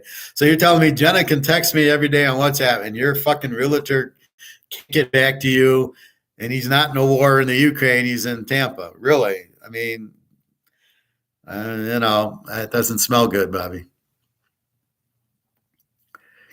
I doubt there's a huge recession coming. The dollar is still battling inflation better than the euro, pound, and yen. Never. Sorry, it's coming. You're not smelling what the rock's cooking. First of all, it's being inflated to zero. This dollar has no value, so it doesn't matter what it's doing against the other currencies. Look at the dollar by itself. You can't keep printing $10 trillion and not have an effect.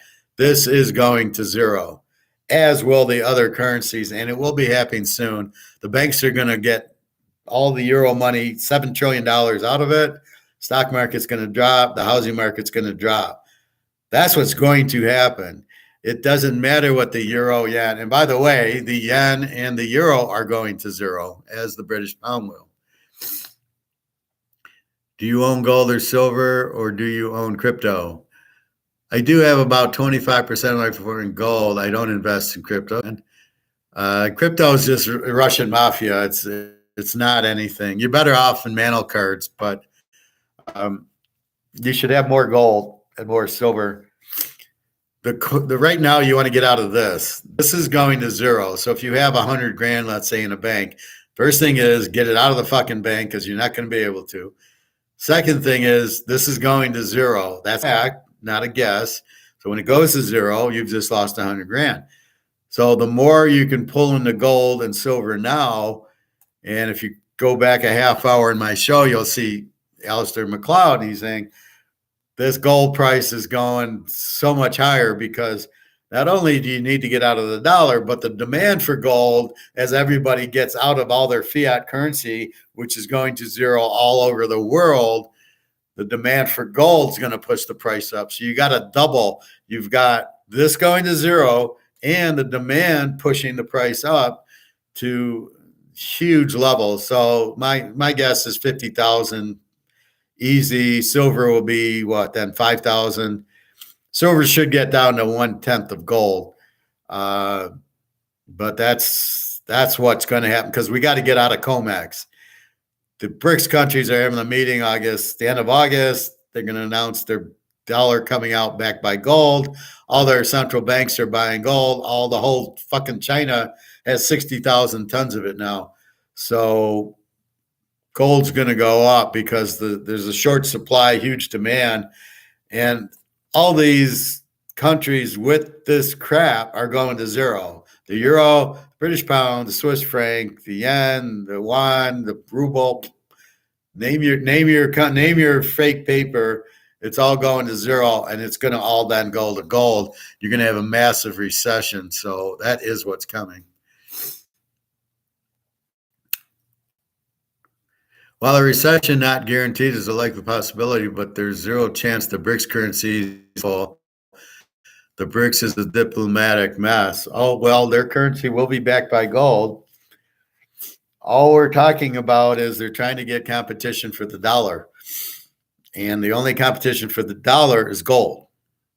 So even if they don't, they're not going to deal with the dollar, right? So if the dollar goes to zero and you're the BRICS countries, nobody's going to trust the Russian or Chinese. Nobody's going to buy a ruble or a yuan, right? But if it's backed by gold, they will. And that's what they're going to do. There's a long time until the U.S. standard is done with. No, you're missing the point. The problem is the dollar is going to zero. Not that it's a reserve currency or not a reserve currency. The fact is this is going to zero. This is what it's worth now. So your dollar that was $1 is worth 2 cents. So it's this that's going to zero, the currency. It can be the reserve currency or not be the reserve currency. It won't matter. It won't have a value.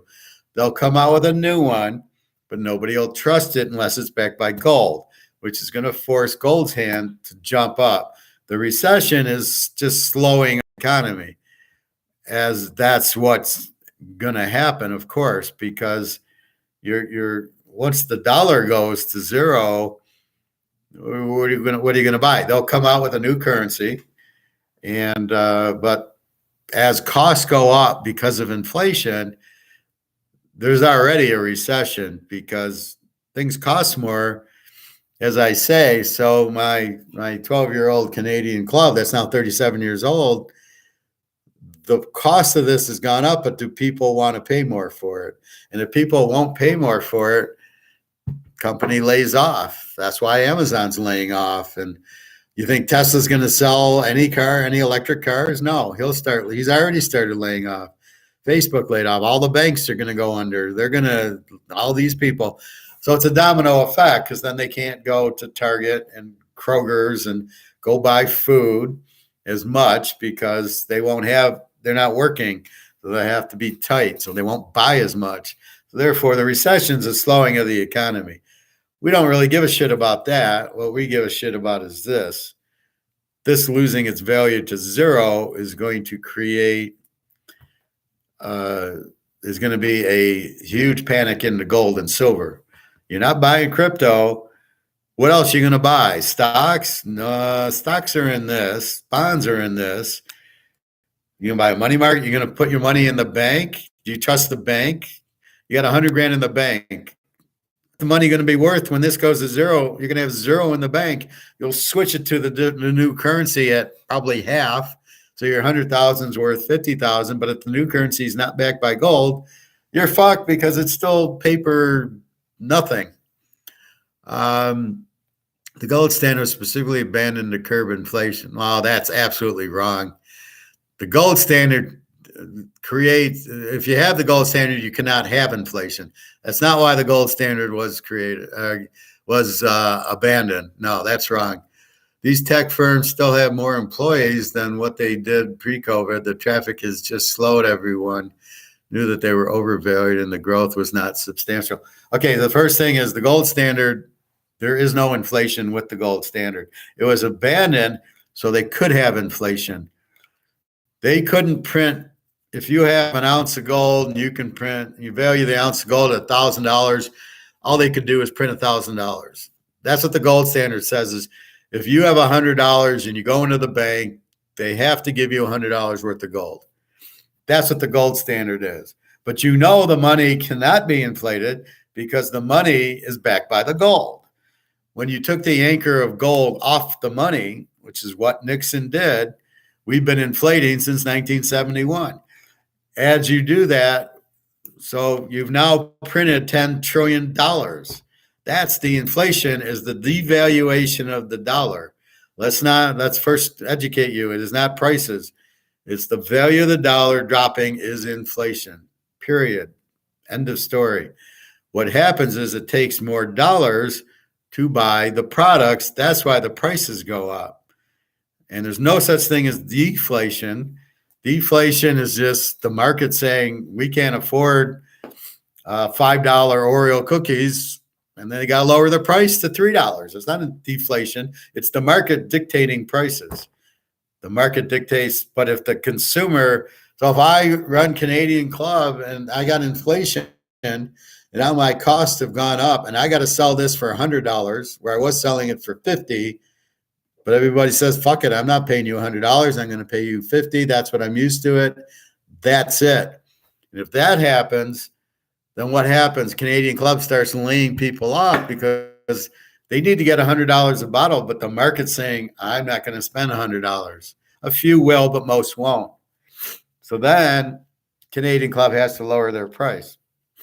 And that's what happens. So the inflation creates a lack. Inflation creates a lack of sales.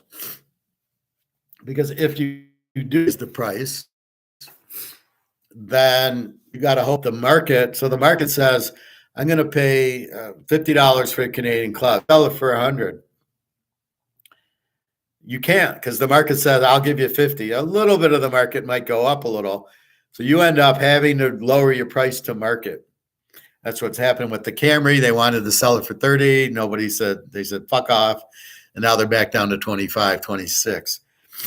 Look at Tesla. He's trying to sell his car at 50,000. Couldn't do it. The market said no. Now he's down to 29,000. That's the market saying, fuck you, we're not going to pay. And the company thinks they can just raise prices, cannot raise prices. You can only sell to the market. Say's law. That's it. The market is all you can sell to. They're the consumers. If you wanted to go get Wendy's, they said $20 for a hamburger, you tell them to fuck. I said, no, I'm not going to spend $20. Now, here's a perfect example. I went and got ribs yesterday from the store. So I told you the story. It was $10. I went to Alabama and I went to $15. I went to $50 and I wouldn't buy it. So out of something, my INFJ radar being on, I said, you know what? I want to go check the price of the ribs. And I was right. They were down to $12.50. So I bought 3, not slabs, because they're the what are they? Fuck, what kind of ribs are they? Short ends. So there's a bone, there's a big piece of meat, there's a bone, there's a big piece of meat, there's a bone, and there's a third piece. So basically, it's just the whole big short end ribs. They're good, and I cook them really well. They were down to $12.50, which I told you. If they can't sell them for $15, they got to lower their price. Inflation drove the price to $15. Everybody told them to fuck off. They finally lowered it to $12.50, and then we started buying. So now I can buy them again once in a while at $12.50, and I got 3. It was like 2.5 pounds. It cost me $30, but it's something I've been wanting. I'm going to cook them for dinner after swim. So that's what it is. It's the market that dictates everything. And gold, to tell me that gold, what was this? The gold standard was abandoned to curb inflation. Never. What you're in the wrong. This is Austrian economics. We're not Keynesians. We're not communists. We're not Marxists. That's bullshit. We don't accept bullshit in here. So don't bring bullshit into my class unless you know what you're talking about. Now, the better way is to ask the question, why did they get off the gold standard? I'd be happy as I just answered it, but don't bring that in here because that's wrong. Well, okay, the tech firms, I got to go. I'd love to discuss more, but I'm going to miss my lunch reservation. Have a nice lunch. Didn't realize it was almost 3. I thought you're on the West Coast. See you next time. You're live. Yes, I'm always live. Cool. Take care. At least you're a lot more normal than Kenzie. Well, Kenzie, we don't know who it is. She goes onto my Instagram and says, I want to meet you. I says, well, come and meet me. Well, you got to pay half. I says, I'm not paying to meet you. That was the agreement we had. And I still don't know you're real because I don't know. I don't have your picture. You don't call me. I get texts from Jenna every fucking day, and I know it's her. And she sends me. And here's Kenzie, and she can't send a pitch. She can't send a picture. Her management won't let her. What the fuck is that, Bobby?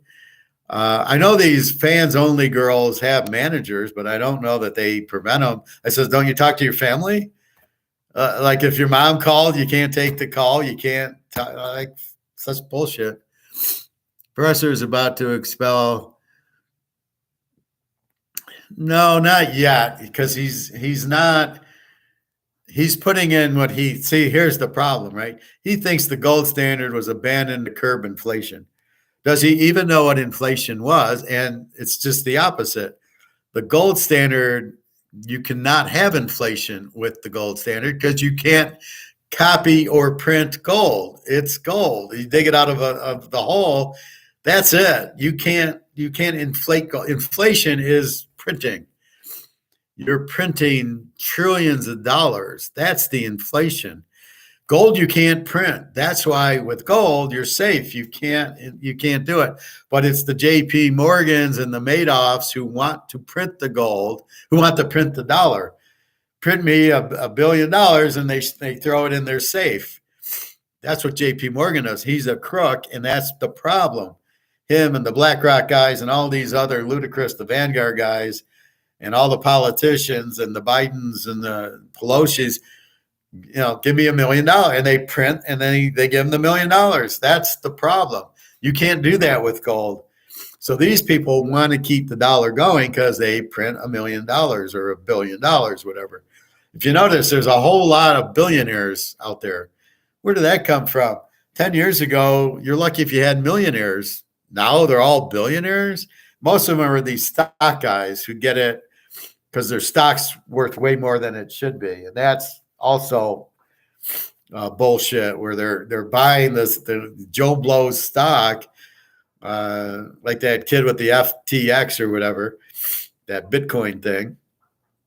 It's the same thing. So never smart enough to buy gold but doesn't understand. Again, you can't keep your money. See, I won't expel him at this point.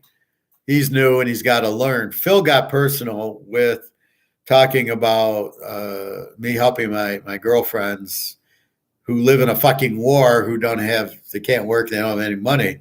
I'm not going to let them starve. Phil didn't catch that. And then he kept bringing up, I don't own crypto. And it wasn't prudent to the class. And he's wasting our time and getting me off kilter. This guy is at least talking about things that are good. I mean, he helped you with the Airbnbs, but here's my point. You got different markets. He's in the San Francisco Silicon Valley market. You're in the Tampa market.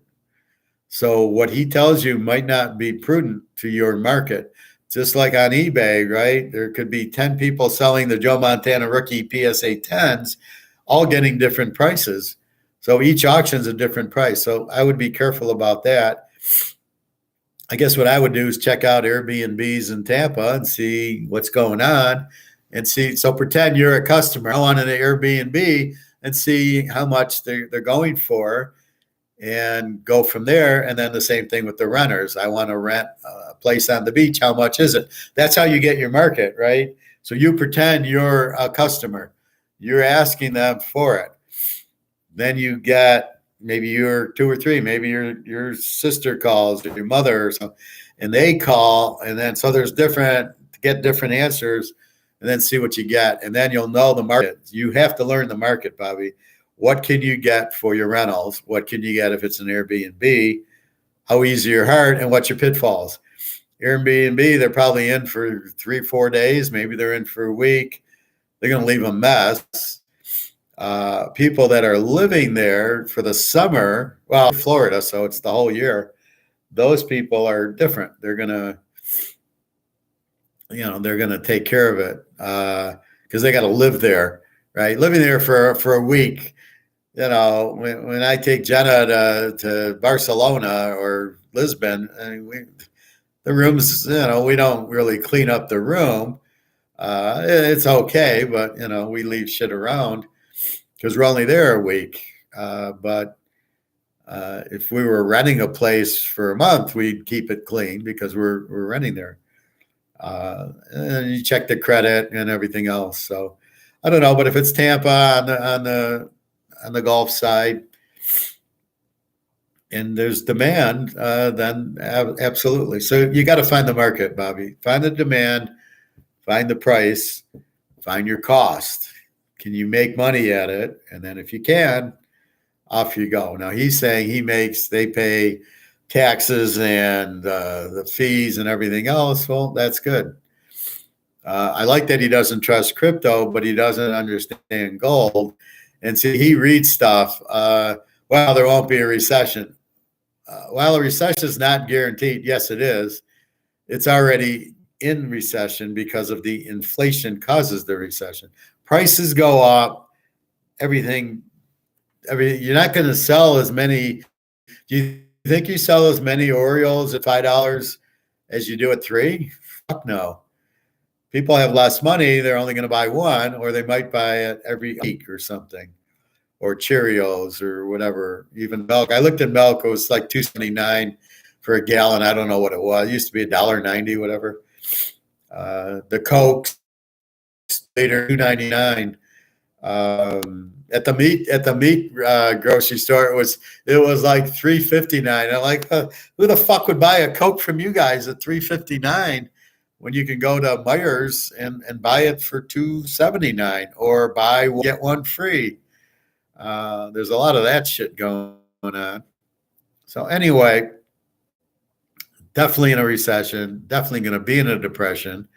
They're going to hide it. See, the government wants your vote. So you never really know unless you listen to Alligator or Andrew McGuire, Peter Schiff or Rickard or Maloney or any of these clowns. They don't have a fucking clue. They're not economists.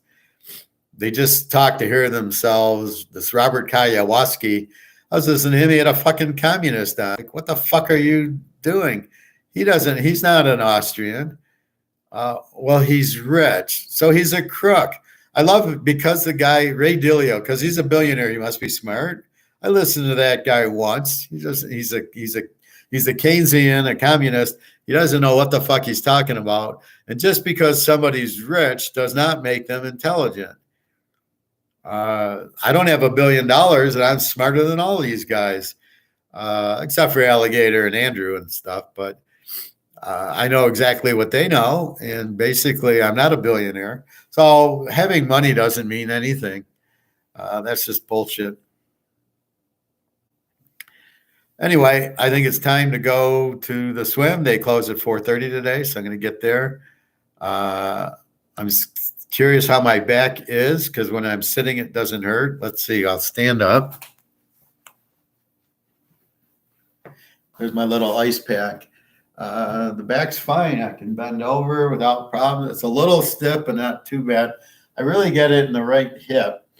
Seems to be bothering me even when I am fine, but a little bit on the hamstrings now. So I'm still feeling a little bit of pain. Yesterday was virtually, I could get up and walk with no pain. So we'll see. I'm back to work tomorrow. Yeah, I just didn't work Monday because of the holiday.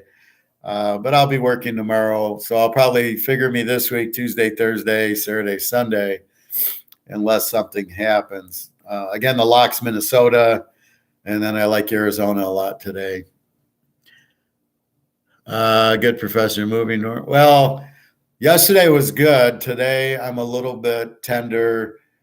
Again, sleeping in my bed, it just makes it tenses it up. So I don't know what I'm going to do.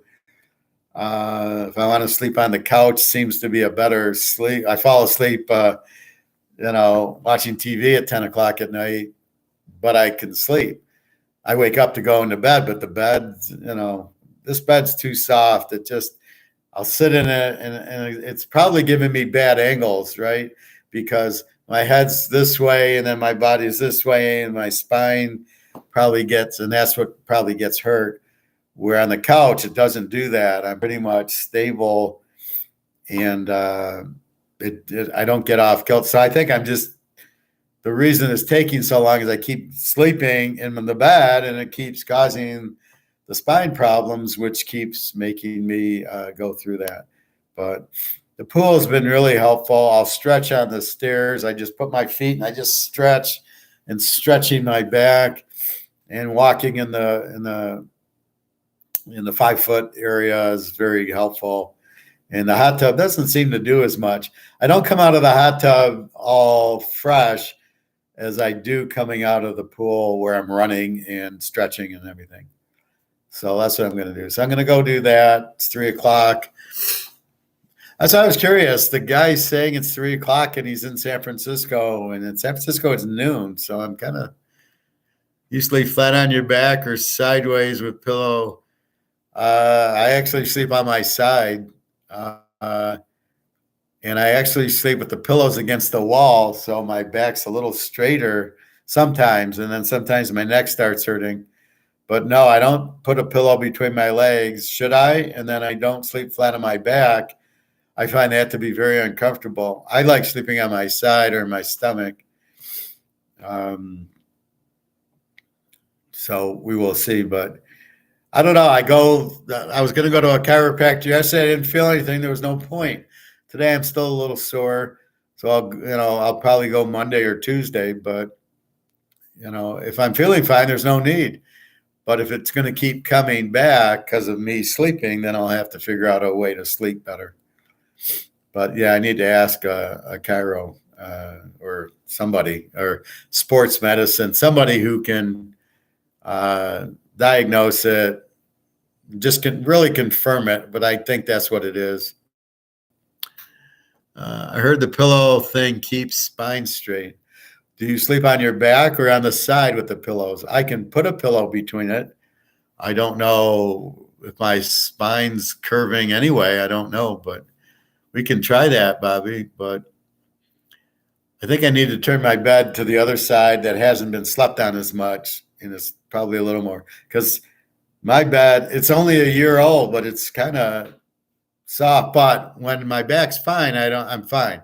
So normally I'm fine in my bed. I get a good night's sleep. But when my back's hurting, I tend to get woken up where my back's, the nerve, it's hitting the nerve. So I will try that. But I watch a lot of YouTube, sciatic. They all have these little exercises. I do them. They don't do anything. It's so stupid. I like the figure 4 one. Oh, I got one for you, Bob, before I go.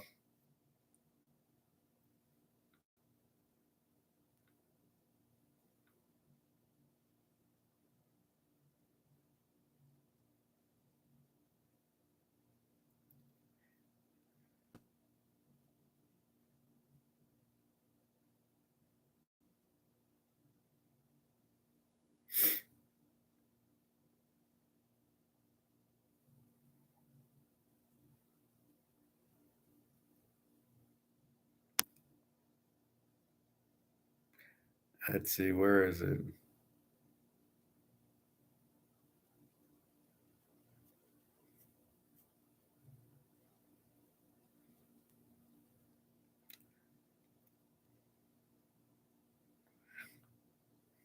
me, I flirt with her. It's nothing to get you through the day.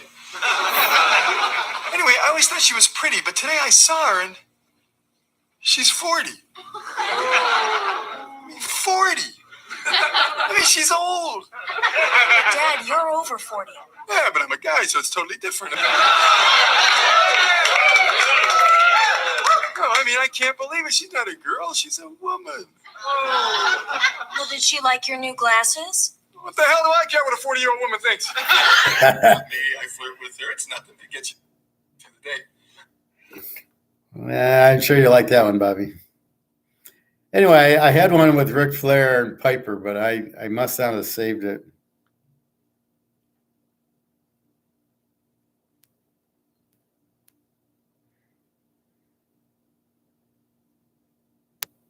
It's one of these short ones.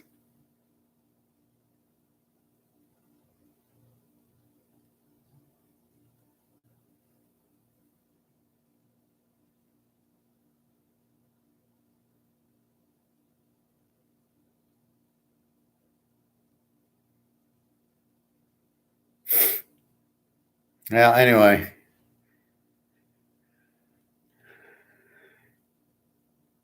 I love this one. Here's this idiot. Few days left. Massive silver price tsunami. Oh, like he knows. So in 2 days, the price is going to go. Oh, okay. Really? Anyway. So it was a Ric Flair one where he's wooing and Sting comes in and Piper's in. And it was pretty good.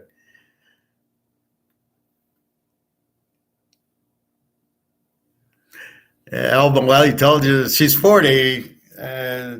So who cares? See, that's the thing. You want to be with a young adult. That's why I talk about when she's the 60-year-old woman, because nobody wants the 60-year-old woman. We all want the 20-year-old girl. We want the girl, not the woman. This is turned into a woman. Nobody wants it. That's the point is.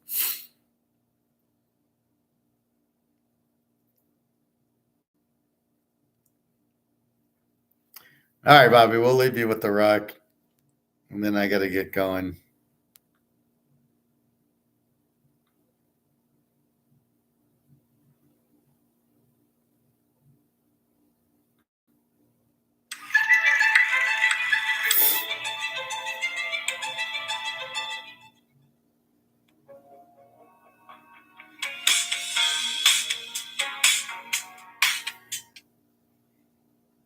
If you smell what The Rock is cooking.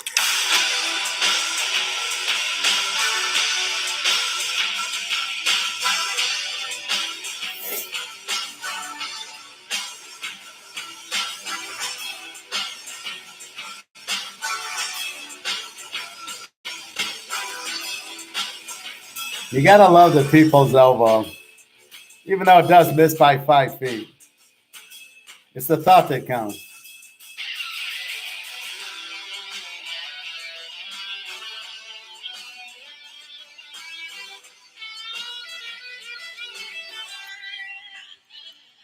Always a good day when The Rock's on.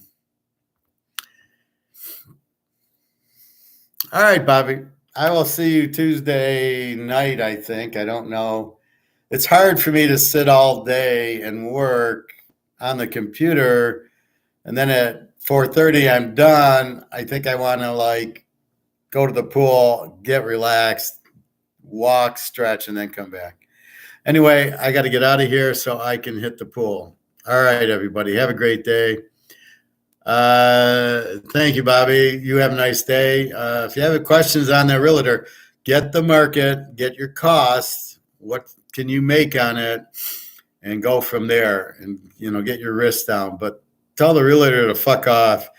If he can't respond to you, then what good is it? You're going to you need answers. You're the customer. You can't respond. He's too busy doing what? So he doesn't take you serious. Fuck him, Bobby. Get a new guy. All right. Have a nice day, everybody. www.teaserking.com. Please email me. You'll get the email there. And if you have any questions or comments. And no, gold is king. Own 90%. Get your money out of the bank. And no, gold does not cause inflation. It keeps it from happening. If we all had gold, we wouldn't have any problems in the world.